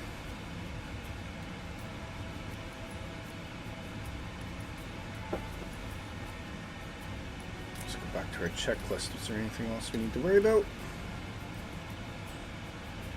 Altimeters. Keep that up just to remember. I can't remember what the transition altitude is for New Zealand. I think is it the same as North America, 18,000 feet?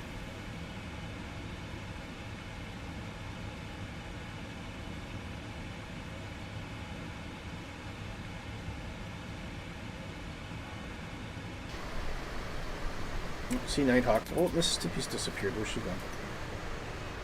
Where's she gone? She vanished. She maybe had to go do something.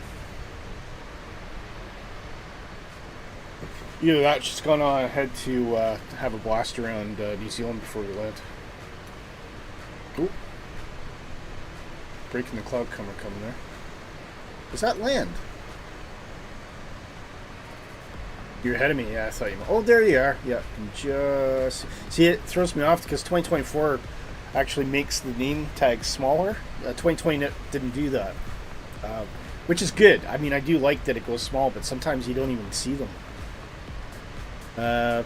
Transition altitude is 13,000 feet. Cheers, thanks, man. I wonder if does the chart say that?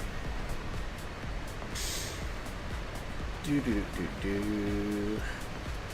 I never know where to find that. You've slowed down? Okay.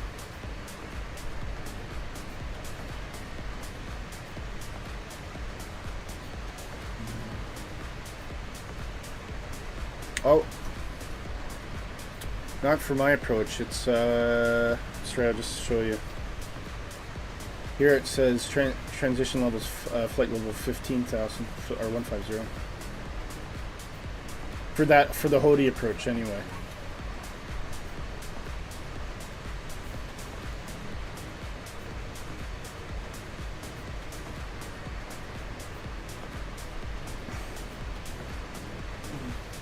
So that's where you have to pick it up from the star. That's how you find it. And even if you're not using a star, you can probably just grab any star.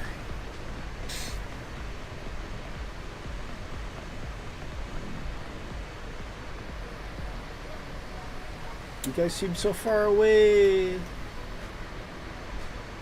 Oh no.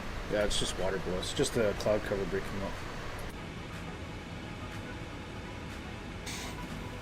Oh, 390 miles to go. Ish.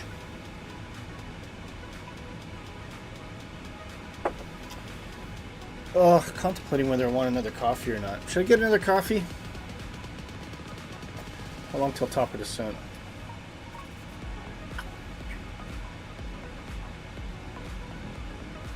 Oh, give us top of descent up here. That's all it took. Ready to go to VNAV. Tell you what we've not done is your wind forecasts. That's a great idea. Coffee? Haha! Now you're talking. I love it when you talk coffee. There you go. That's our forecast winds in. Top descent. There we go. 23:28. That is almost half an hour. So yeah, we've got tons of time for coffee. So we'll do that.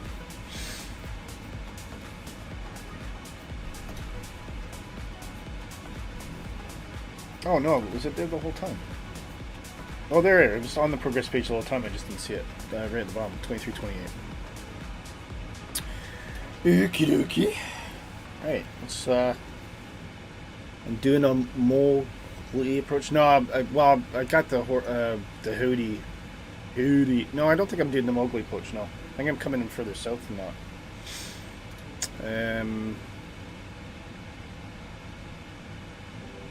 I'll show you.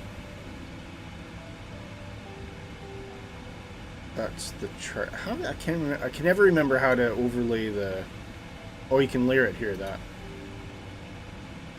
Yeah. See, Hody. I think Mowgli.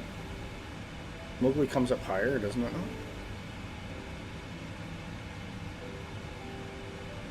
Yeah. Mowgli comes in from higher, so I'm coming in through Dopke for the Hody. Top key for the hoodie. Down to a debut.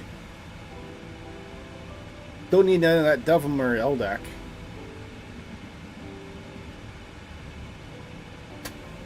I should use that overlay mode better.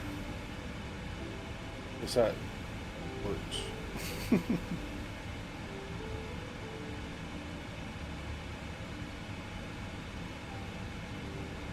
That's a much better way to present it rather than just looking at the raw chart, isn't it? You have the same approach under different names? Okay, cool. But I don't go through Mowgli. That's the key thing. I'm basically it's Dopkey to Hody. Sounds like a side character on a western, doesn't it? Dopkey to Hody. Lone Ranger, where we go next? Don't talk to me, Dopkey to Hody.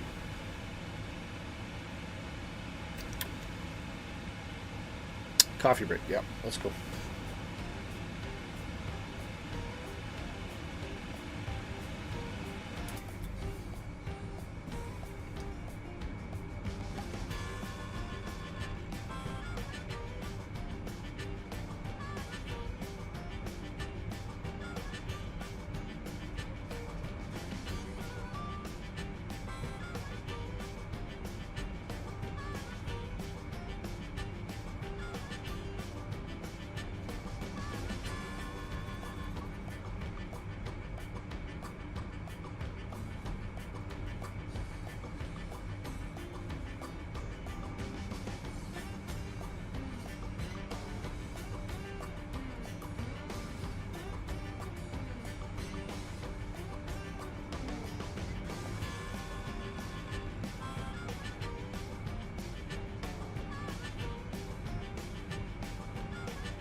How's it back?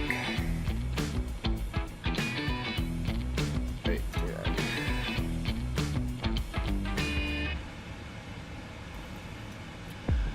we? $160 miles.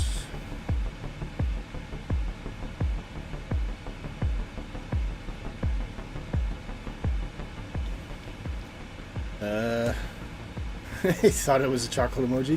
What is that?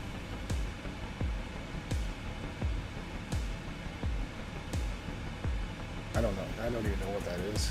That's a word. Oh, you meant that. Okay. Looks like you were. It's like.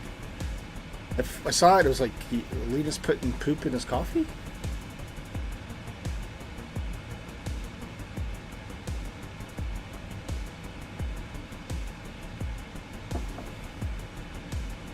There's some great stuff that's come out over the Happy Gilmore sequel.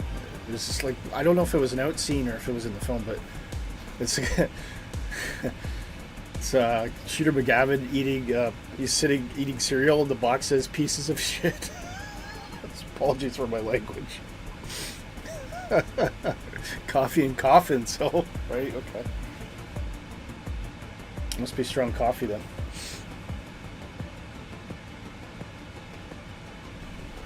It took you a minute to realize.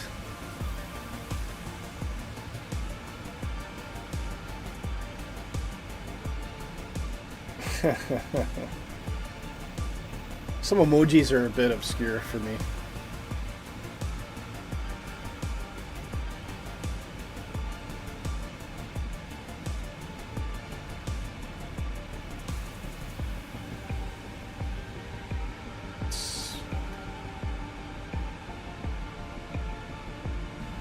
Has anybody seen the Happy Gilmore sequel yet?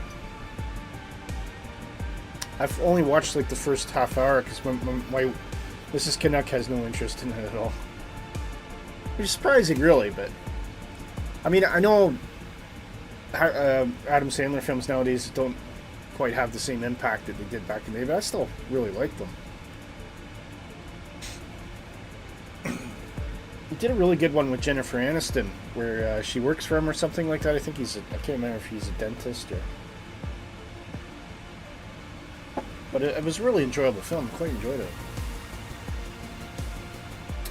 Well, there is Death Wish coffee. Oh my god, what's that, like? Extremely potent caffeine or something? I worked with a guy years ago. He was a big coffee nut, and he had something called Java Lava. And I had one of those. I got halfway through, I could actually feel my heart palpitating. I was like, no, I can't drink this.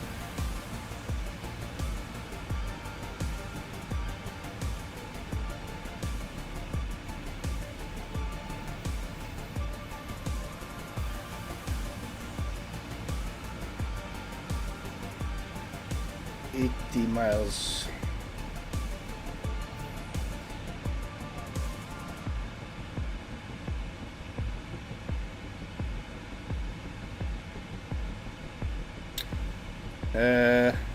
You do like your coffee strong? It'll wake your ancestors. Oh my god. Just pour it on the grave. There you go, Grandma.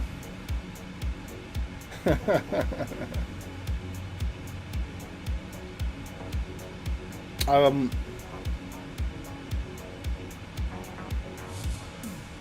noticed a lot of my family seems to be touring all about Canada, around Canada this year. A lot of them are going out east. Actually, three different families in my extended family have all gone to like Nova Scotia, Newfoundland. So my cousin was in Gander. Downtown Gander looks lovely. Very kind of colonial look to it. It looks really fantastic. They're in some sort of like restaurant pub district. It just looked amazing.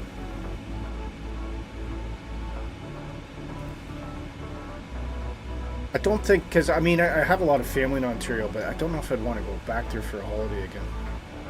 There are places to go.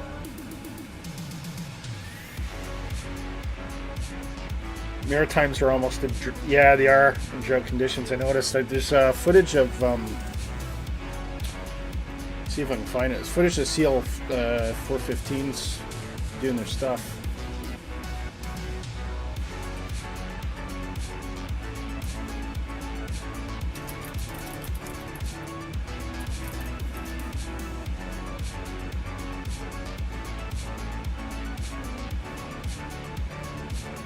And some of the lakes they're landing in are really...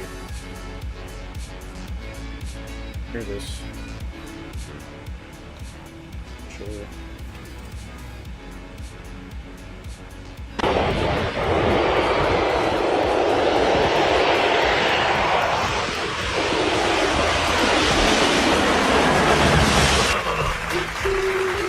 Oh! What's happening?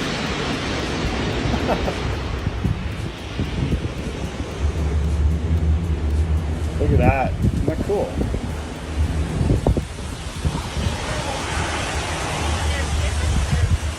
Look at one after the other.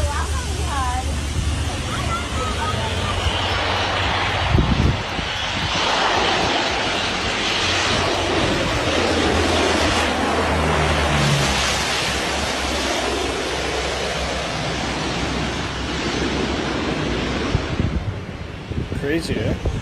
Mrs. Tippy, what have you done? 5 pounds. 5 pounds from Mrs. Tippy. Thank you so much. Not really appreciated. On butter on the water, yeah. Well, you kind of have to be, don't you? I haven't done this in a long time. I don't even know if it works, but we're gonna try. Bit of dancing. Let's go.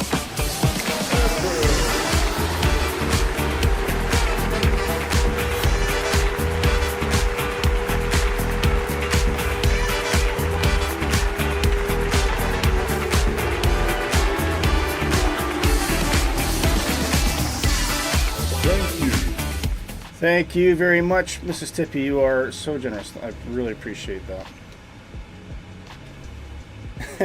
Dance, dance, yeah. Oh, wow. That's good. I saw it in the background. I think it was partly obscured as well. I'm going to have to look at the layers for that.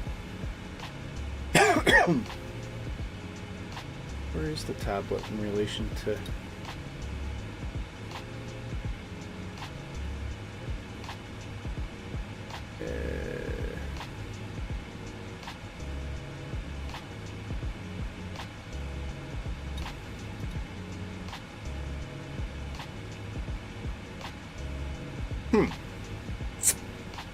My tablet's too high. That's why.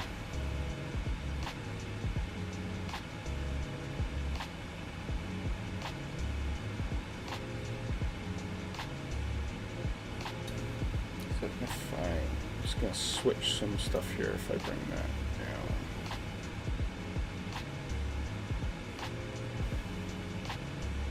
That still work, right? Let's see.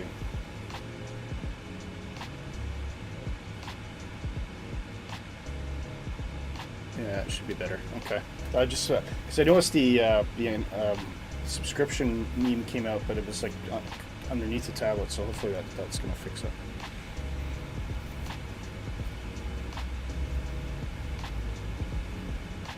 $80 miles to top of descent. My gosh, we're almost there, guys.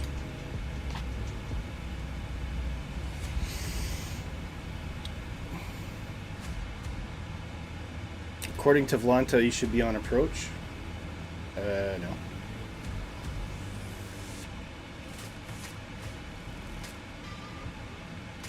No, sir. No, sir, I'm not. Not that Vlanta is a reliable source of information for a lot, really.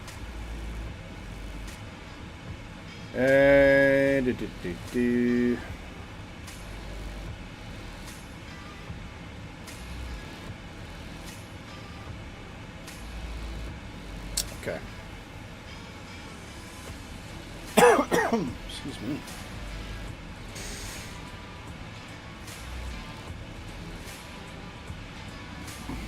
I'll tell you what, this is Tippy. I'm trying to save up for a new graphics card, which is about 260 quid. So I'm just going to put that in the piggy bank towards the graphics card.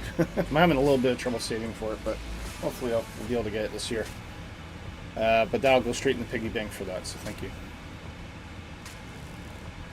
Volanta just moved my plane back on. Yeah, exactly. not the most reliable. Mind you, it's only as good as the information it's picking up on, I suppose. I don't know.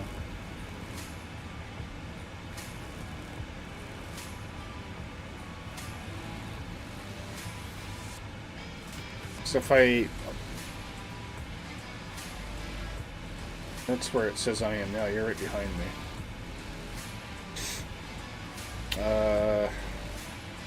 Yeah, 28 minutes remaining.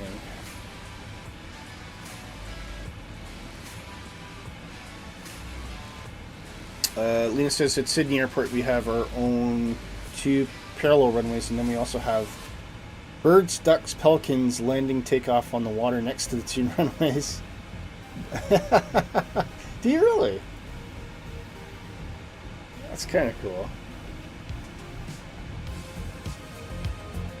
That's kind of neat. GPU prices are out of control. They're way too high. Yeah, I know. But I'm going to have to do something, though, because I think I've only got a 1660 Super, which is a great card. Like, it has been a solid card. But it's only got 6 gigs of VRAM. And it's just starting to moan and groan now with the 2024. Which I think partly contributed to my crash of desktop a couple weeks ago. Having said that, I think the crash of the desktop might have been caused by the CRJ. So I think that's the second time it's happened to me. I've never flown the CRJ since, and I've not had a problem, touch wood. So...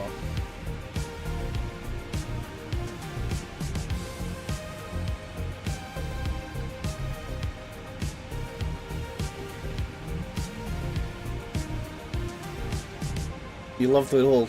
Yeah. Oh, I know there is a beach there, but it's kind of cool to think that there's kind of birds taking off parallel to it. That's kind of neat.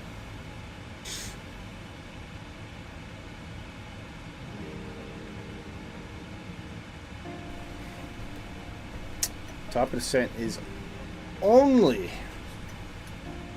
What was that, 45 miles? 51. So close. Almost there. It's been a long haul, guys, but we got there. And after we finish with New Zealand, I have no idea what we're going to have to do, because that's going to be another long haul. Probably a longer, like a proper mid-haul. If I do that, just to be fair to the family, I may start the stream a lot earlier. I know that doesn't work for everybody, but I don't know. We'll see what happens. See what happens.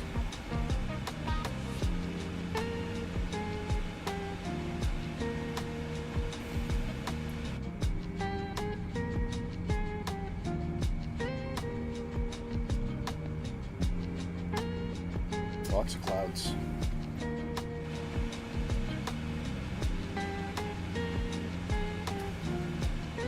Okay, let's just do some double checks here. So, approach information in set 3 flaps 143 RAF.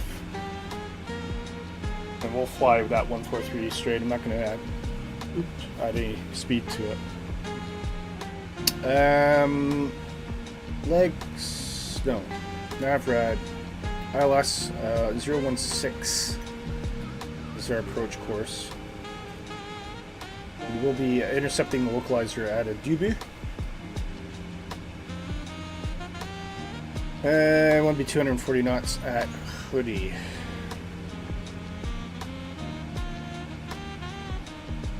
And actually, I'm quite happy with those speeds. I think we'll get to a D, but once we hit there, we'll slow the plane down. Because we'll be level at 2100, then we'll slow down to about 180. I think should be a good initial approach speed.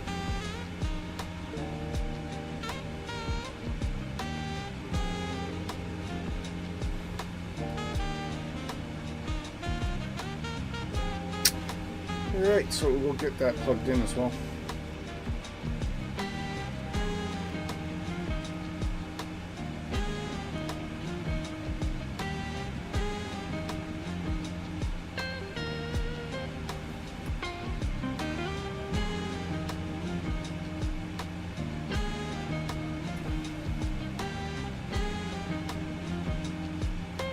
Oh, God, I feel like I've been sitting my butt too long.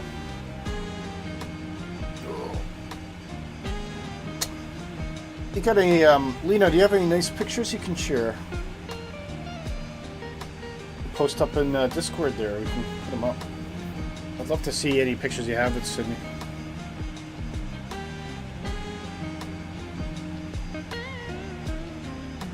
I don't catch the Sid Squad broadcast anymore. I don't know if it's because you guys are broadcasting at times I'm just not around.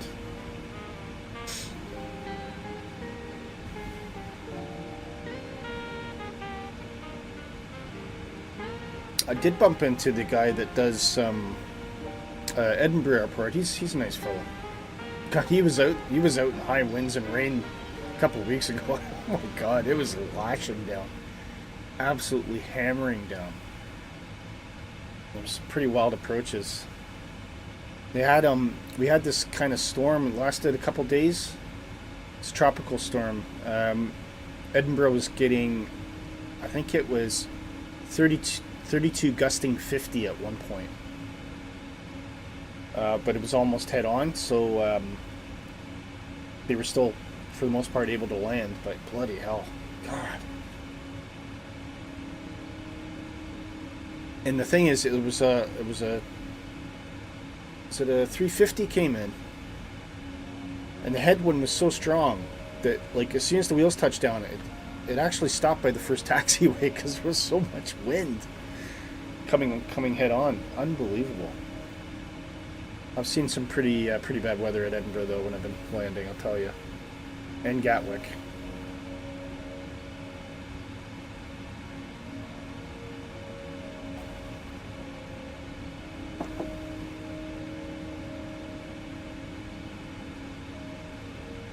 All right, I'm going to forward initiate that descent. So what that'll do is the plane will start to drop slowly until it picks up the path. So the flight path will float up. We'll see. And that's just to reduce the angle a bit. But it does it very gradually, so only about 900. It's not really doing it aggressively. So you see that flight path closing up. But eventually, so if the flight path is like that, flight path is like that, right? So the plane, I'm basically telling the plane just to dive below it, but eventually it'll catch up and then follow it down. And so you can see it's flashing there, but it's very, very moderate, only 1,300 feet per minute. It's just to give it a bit more of a gradual descent rather than kind of hitting and go. In theory, it should reduce the need for any speed brakes as well, but I haven't necessarily seen that to be true.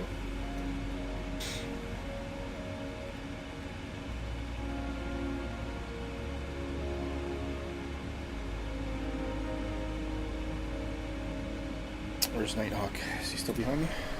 Yep, there he is. Okay. Looks like he's a bit closer.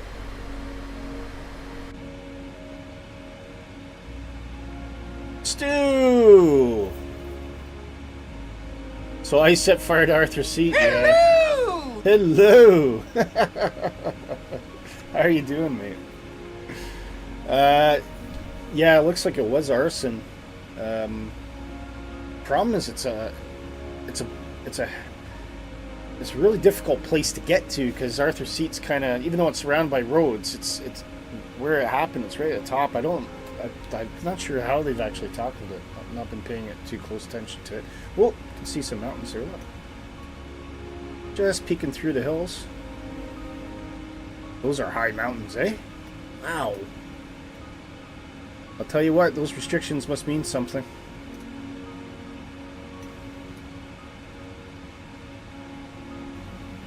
There we go. Picking up the flight path now.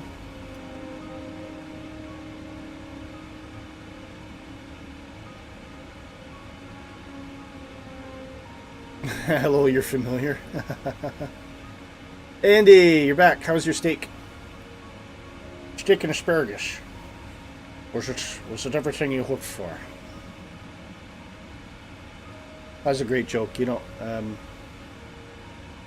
Sean Connery in his library. There's a book fell on my head. I can only blame myself.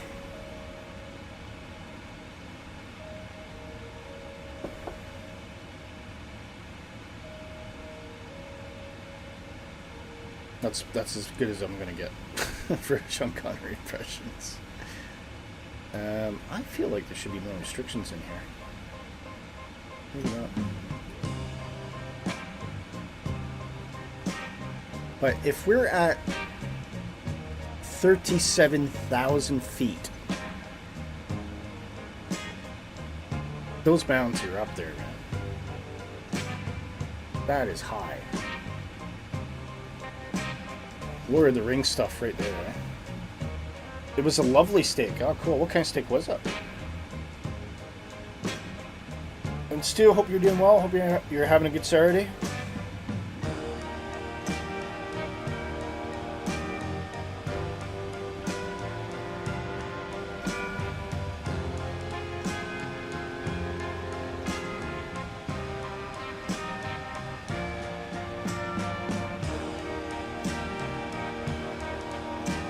Wow, look at that. That's impressive. You're fine? Good. Good to hear, man.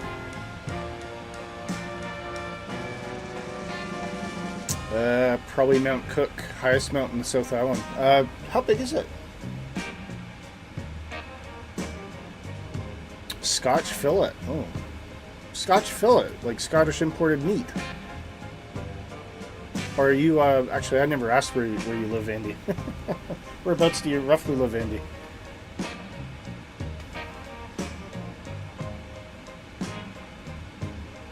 Yeah, Scottish beef is pretty awesome.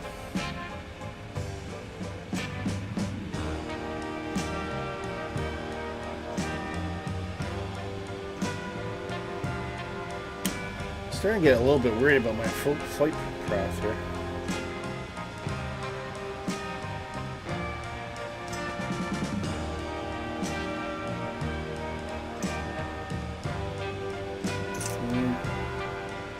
Coming in this way. It says 14,000 for dock key.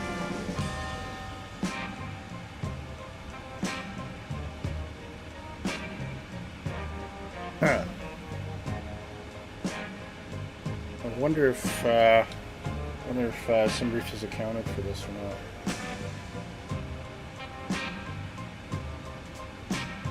11,000 at dock key.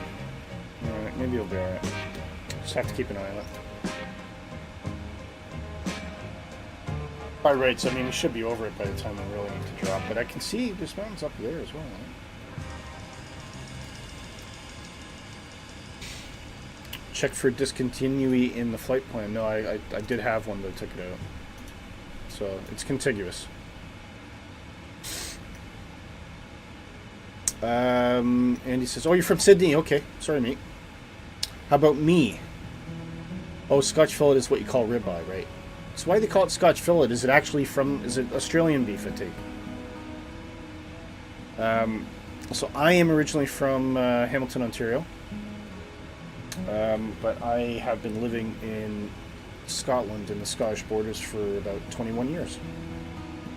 So I got Scottish kids, Scottish wife, all that good stuff. Scottish dogs. They don't bark normally, so you know, dogs normally go, "Roof." My dogs go, "Roar."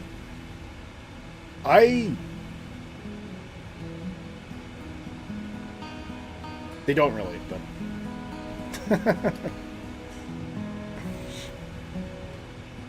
yeah, Lena's also from Sydney.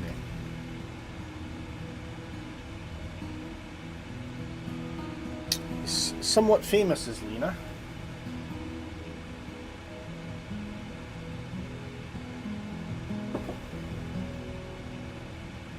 Oh, Lena, do you happen to know when?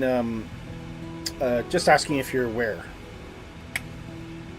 When Sid's squad is normally broadcasting at the moment. Is there a typical day of the week or time? Look at that. Look at this. Eyes.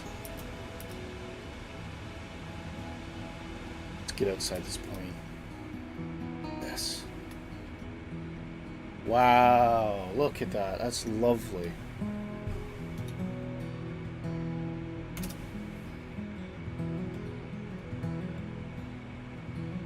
Wow. Beautiful. Definitely Lord of the Rings feelings there, eh? Andy says Scotland seems like a very cool place. Yeah, it is. It's really cool. Yeah, it's great. Great people. Amazing food. Like the quality of Scottish meat is unbelievably good. Especially if you like lamb too. Oh, look! Someone's going sideways. Look at that, guys. Isn't that lovely? Snapshot time, I think.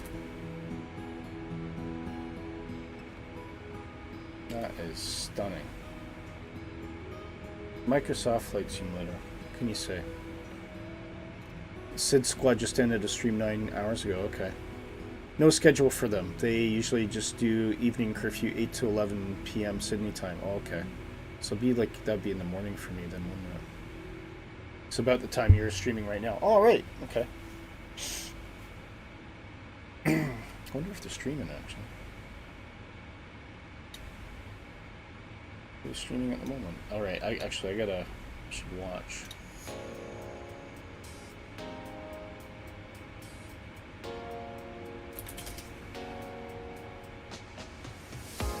Yeah, Kurt's live now. Oh no, that was 9 hours ago, sorry. Okay. Right, cool. Oop, sorry about that. Right guys, let's do stuff here. 26,000 feet. We've got a ways to go yet. Flight path is good, speed is good.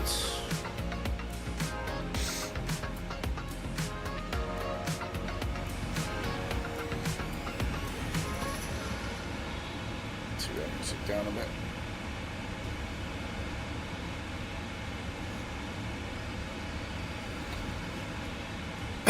bit. Excuse me. 2 seconds, guys. Just gotta go grab something quick. I'll be right back.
You love Sid Squad? Yeah, Sid Squad are awesome.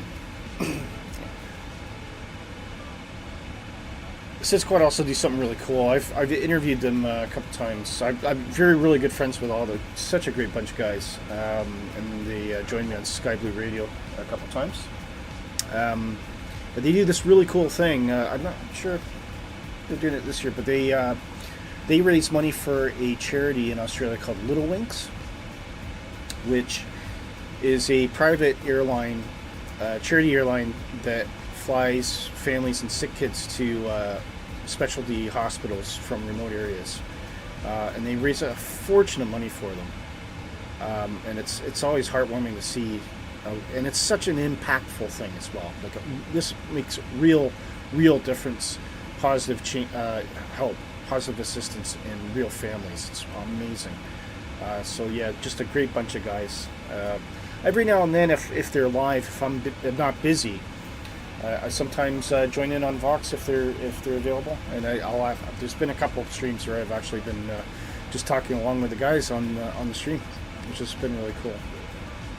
But they're doing extraordinarily well now, and they deserve everything. I think Lena, I think when I first met Sid Squad, you guys had about or sorry, you guys, Sid Squad had about 2,500 subscribers, something like that. And look at it now, eh? And I was lucky to be able to fly with you guys, with Sid Squad, I should say. Then I'll keep saying you guys. So lucky to fly with Sid Squad on Flight Simulator 2 when lockdown kicked in, because obviously we couldn't do any streaming from runways. But yeah, it was crazy days back then, I'll tell you. And he says, anyone here a pilot or work in something aviation related? I am not. I know a lot of people who do, who are both. They work in aviation and or they're commercial or airline pilots. I do have a lot of friends that do that. 20,000 feet. I think it's going to start getting jumpy, guys, so I think we're going to get these seat belts on.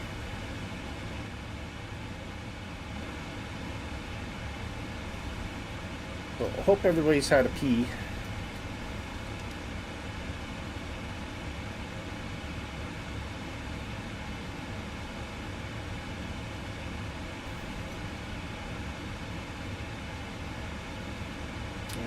Universal announcer didn't kick in there. Oh well.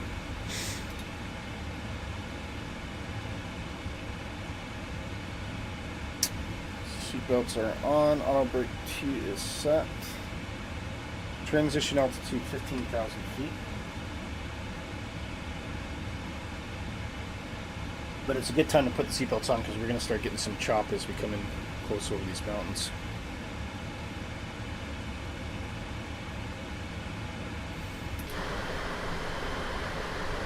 Are stunning, by the way.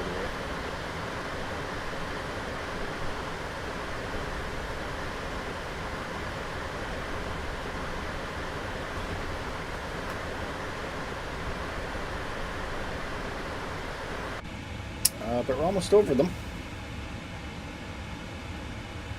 And our first point of the approach, Dope Key, 10,000 feet.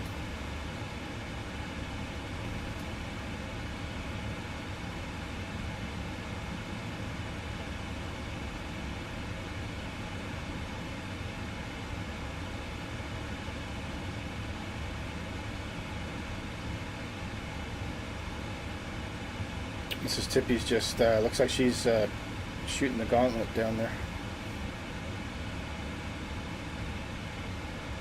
You flying the, oh, it is the F-14, I thought that, yeah.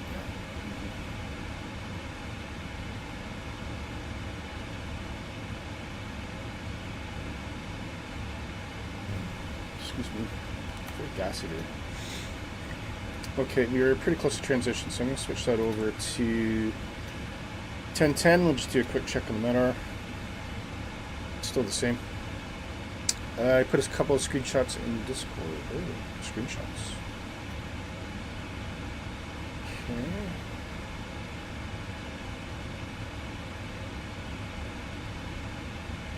Whoa, look at this. That is slick. Very slick. Nice. Like the little Playboy tail there. Ah. Very cool. 2 hearts for me as well. Oh, mini toolbar, by the way. Nighthawk's posted some freeware there for you if you guys want to go check it out. And, oh, that was our old dogs. I can't believe how much that looks like Ralphie. Is that just recent? Is that today? Death Wish coffee. Oh, look at that. Cute. Lovely.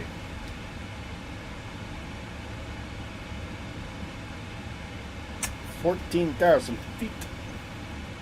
Okay, approach altimeters are set now. Landing speed brake is not armed yet.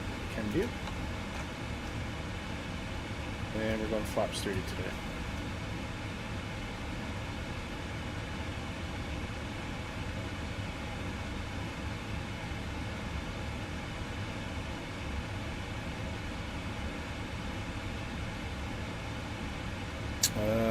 Black Bernie Tomcat. Or Black Bunny Tomcat. Your fur grandbabies. Oh, is that how is it grandbabies? Is it like pets of your kids or something?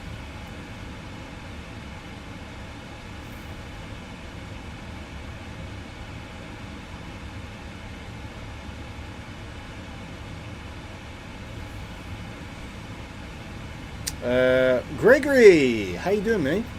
I'm not on a European server, it seems. Yeah, I'm on North Europe. Definitely North Europe, mate.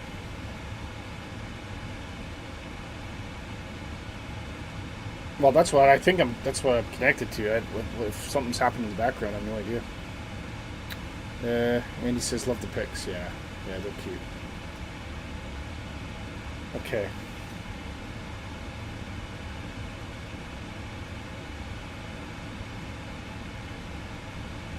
And you can see our approach coming in there. So that's Hoodie, and then eventually we'll be on to Dubu.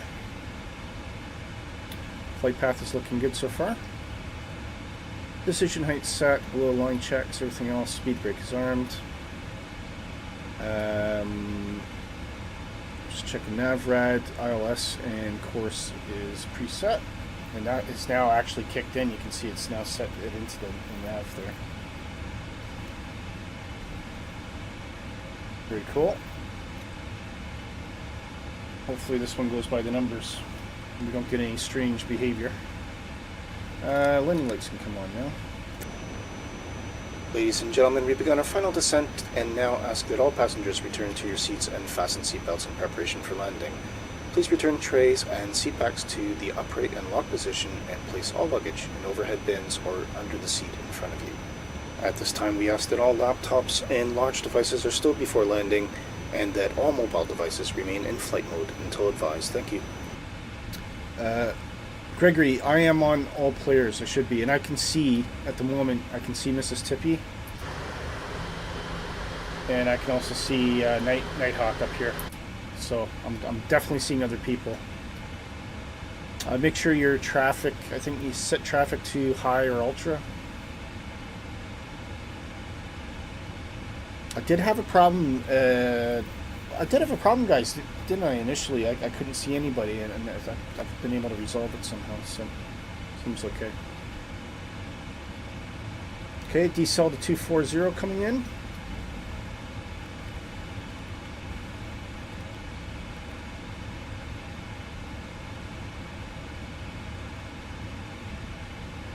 Airplanes continue descent. Profile still looks good, so happy there.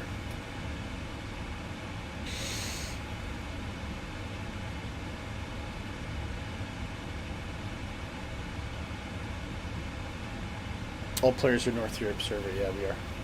North Europe, Gregory. So make sure you're on North Europe.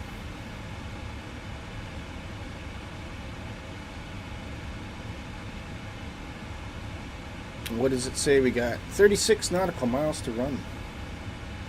Stranger not see me. It does happen from time to time. I haven't had the problem recently, but I used to get so angry about it.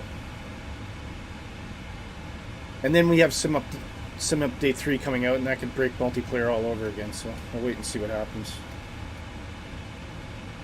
Because I definitely started having problems after Sim Update 2, but it seems to kind of leveled out now. No worries, Gregory. Sorry you can't see us. It's a shame. Oh yeah, that's a good point, Gregory. Are you on the beta? Oh no, yes I am. I'm on 2024. Yeah. Yeah, that's the reason. Yeah, I'm on 2024, mate. It's a shame too. You know, you think there should be some way. I wish Asobo would figure out a way where 2020 and 2024 players could share the same server, but. That's right. Yeah, that'll be the reason, Gregory. Sorry. Yes, that's it. That's why we're... Okay. Problem solved. Or problem identified, anyway. That looks cool, eh? Look at that. Interesting.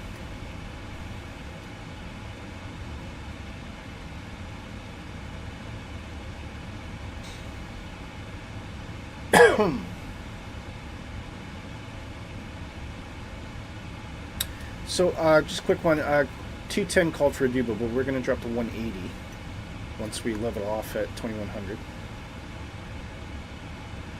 Just so the airplane doesn't have to recalculate anything on the flight path. That's my main concern at this point. Drop that to 20 miles.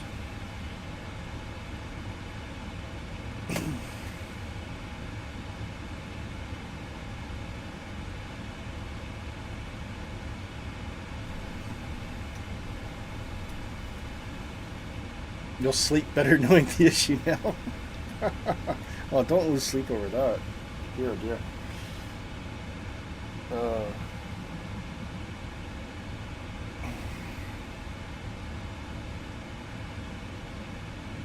And here we go. On final. Or almost on final. Lots of farmland down there. Such a diverse range of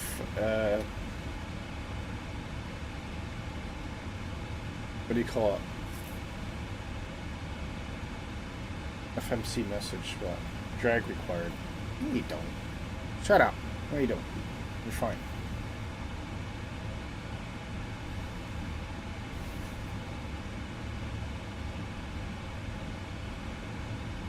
Alright, I'll give you drag then. You want drag, I'll give you drag.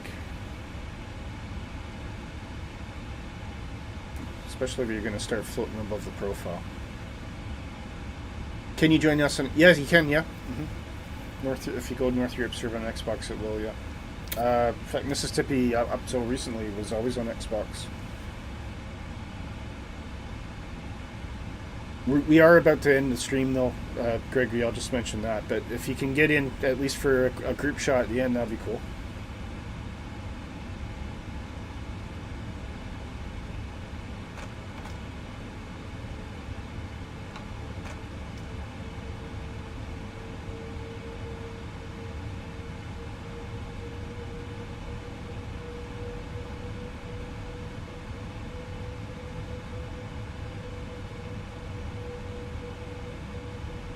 Okay, we are now picking up the ILS.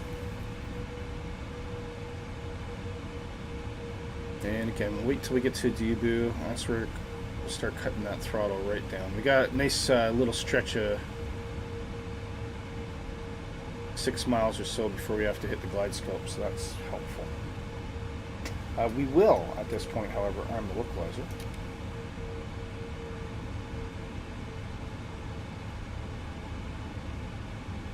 And cabin crew, seats for 11, please.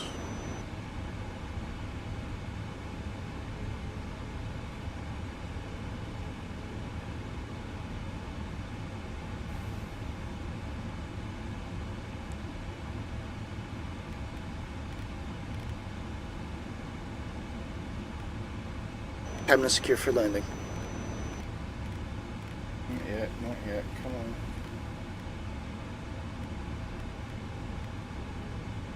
$2,500.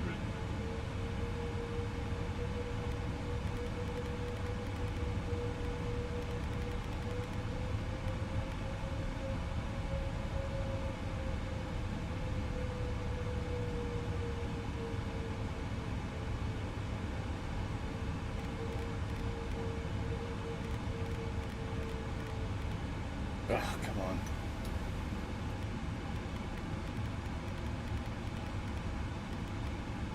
Okay.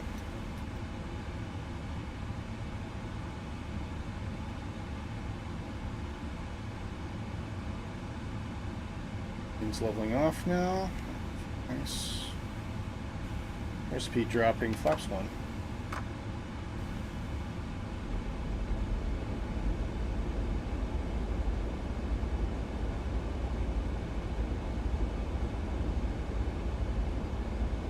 We'll go 160. You only got 6 miles on that descent path, so it's a low altitude intercept. The lower altitude you are, the slower you need to be. And we'll go flaps 5.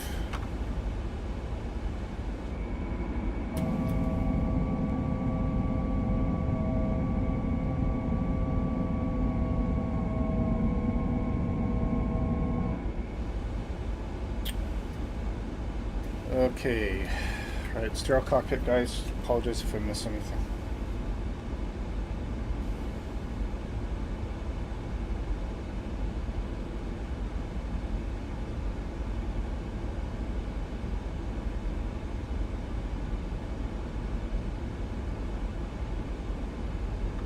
The flaps 10. Or 15, we'll say.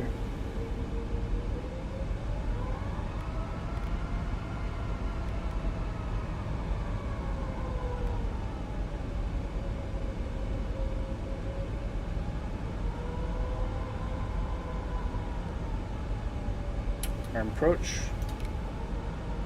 A little bit of wind here for sure.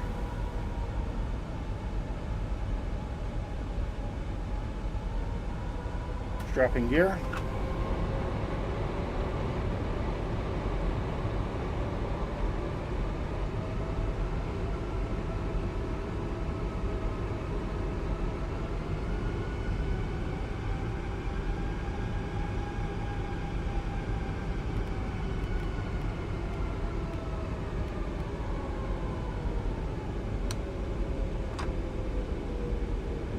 Flaps 25.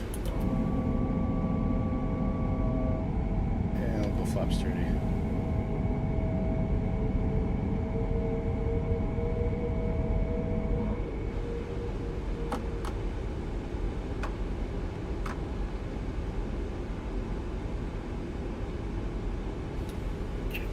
Everything's looking good.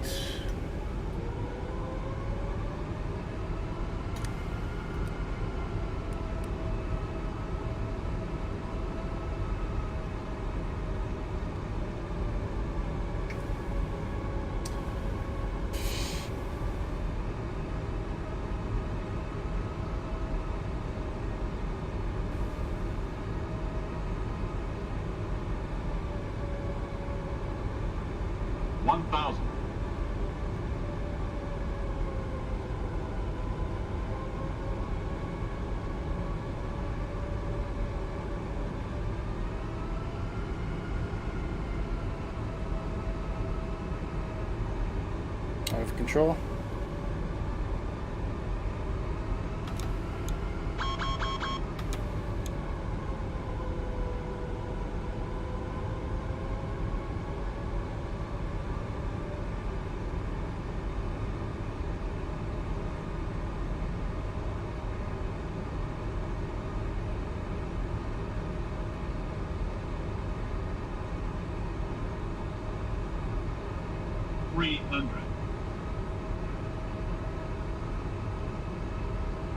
Approaching minimums.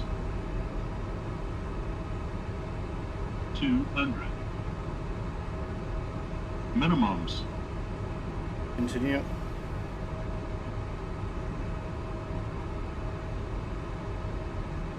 $100.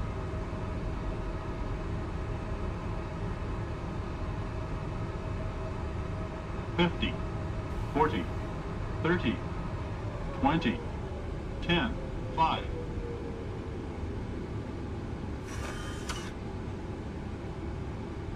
First thrust.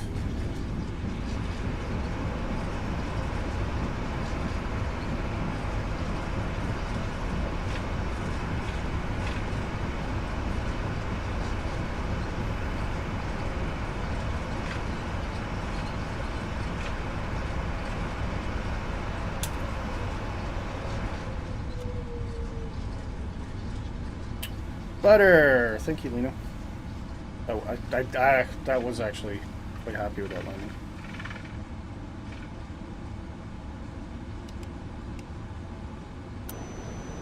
Ladies and gentlemen, we've arrived at our destination and will be disembarking the aircraft after a brief taxi to our parking position. Please remain seated with seatbelts fastened while the aircraft is in motion. You are now permitted to turn off flight mode for any mobile devices. Once the seatbelt signs are extinguished, please ensure that you collect all luggage from overhead bins and under seats prior to departing the aircraft.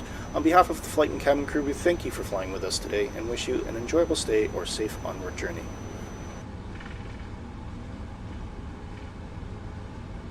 Oh, getting lots of butters today. Thank you very much. Thank you, guys.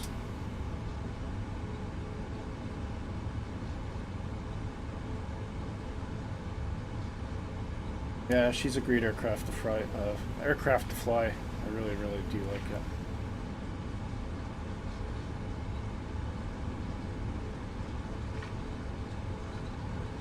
Oh, there's Nighthawk coming in.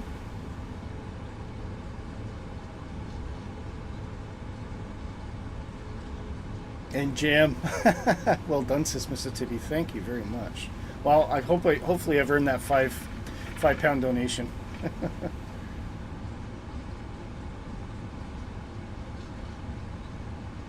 Okay, are we lining up here? That's fine.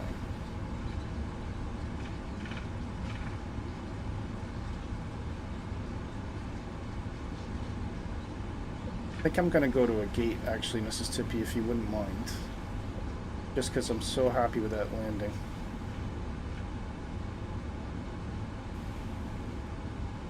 And God knows what's happening with these docks here. That does not look right.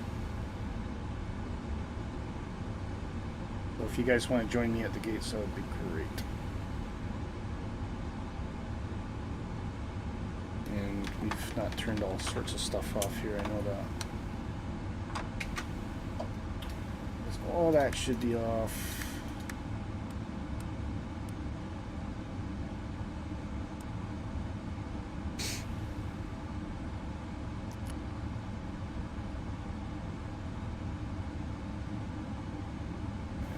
Good to go. And engines down. And cabin crew, get disarm doors. For sure, you just like to sit here and temporarily watch the landing. Oh no, fair enough, that's okay. But you're right, why not?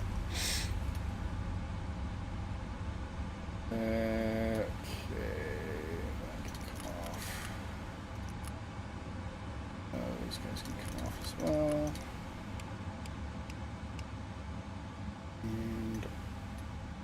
And pumps. And we're good.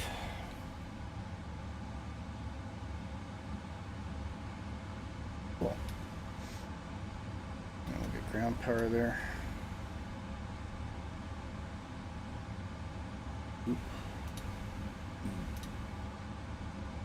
Chocks, please, and could have ground power as well.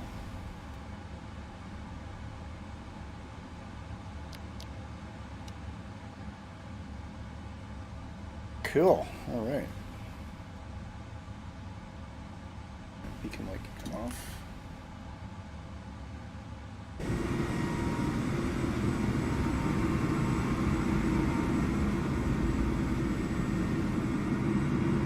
Is Nighthawk coming in? And we got a spot reserved for you, Nighthawk. So while I'm waiting on him, let me try this. Gateway connection? No. Computer says no.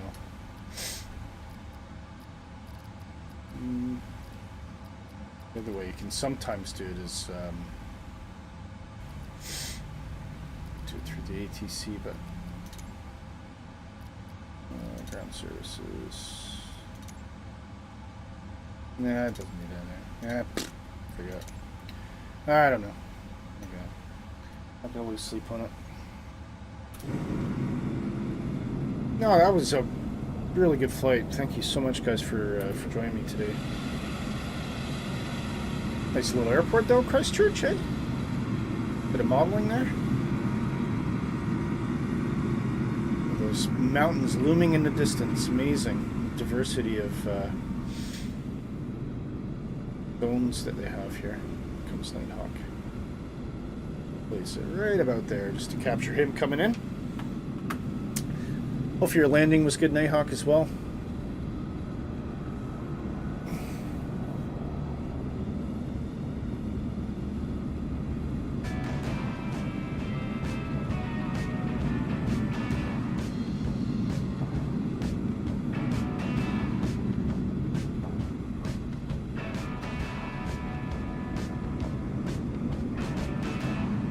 But yeah, that was really good. Everything completely by the numbers. The takeoff was great. Aircraft performed well. Descent went pretty well. landing was, I'm really delighted with the landing. And thank you for all your support, guys, as well. All the compliments, they do mean something. I do appreciate it. Because not every landing's great. And I've had a bit of kind of a bad stretch with them lately, but that was good. I was quite happy with that. Maybe a bit late, but nothing to shout about. Where's Nighthawk? Is he still coming? Oh, he's there. All right. Ah, you threw me for a loop. There you go. Anyway, yeah, as mentioned, now that we're in New Zealand, we got a whole world to play with here. We're going to be spending the next 3 streams doing some interesting flight plans and smaller aircraft to really make the most of the New Zealand scenery. So we hope you will join us for that, and we'll try to get a show announcement up sooner next week than usual. I was just so busy at work, I just did not have time, and I was getting into the evening just absolutely exhausted, so I do apologize for the last minute announcement for this show, but we'll try and get, as soon as we get a flight plan approved, actually, Nighthawk, and I'm happy with it, Nighthawk will probably post it in the positive rate flight plan, so at least if we don't have a show announcement at that point, at least you'll know what we're doing, and you can kind of prep for it and have a look at it. But yeah, that was great, guys. Thank you so much. Lots of company today on a longer flight. Andy says, wonderful flight. Looking forward to seeing the next. Andy, thank you so much. Hope to join you soon. Yeah, absolutely. Get yourself on with us. North Europe server 2024. We try to, well, we pretty much do start on time at 1000 Zulu, which is 11 p.m. Or 11 a.m. London time every Saturday on the dot. I pride myself on that. We always start exactly on time. So yeah, Andy, if you can make it, and then you can pick any airplane you want as well too. There's lots to choose from in the stock aircraft for 2024. We'll be showing off I think next week, Nighthawk, maybe the Just Flight Warrior might be a good start. And we've got also the PMS-50 GTN 750 add-on for the GPS unit, so it's really cool. But yeah, slow things down a bit and have a bit more technical flying rather than just using our computer to guide our destination. Anyway, wish you all fantastic remainder of your Saturday and in a good week. And we'll see you here next week. Right here on Positive Rate. Take care. Bye.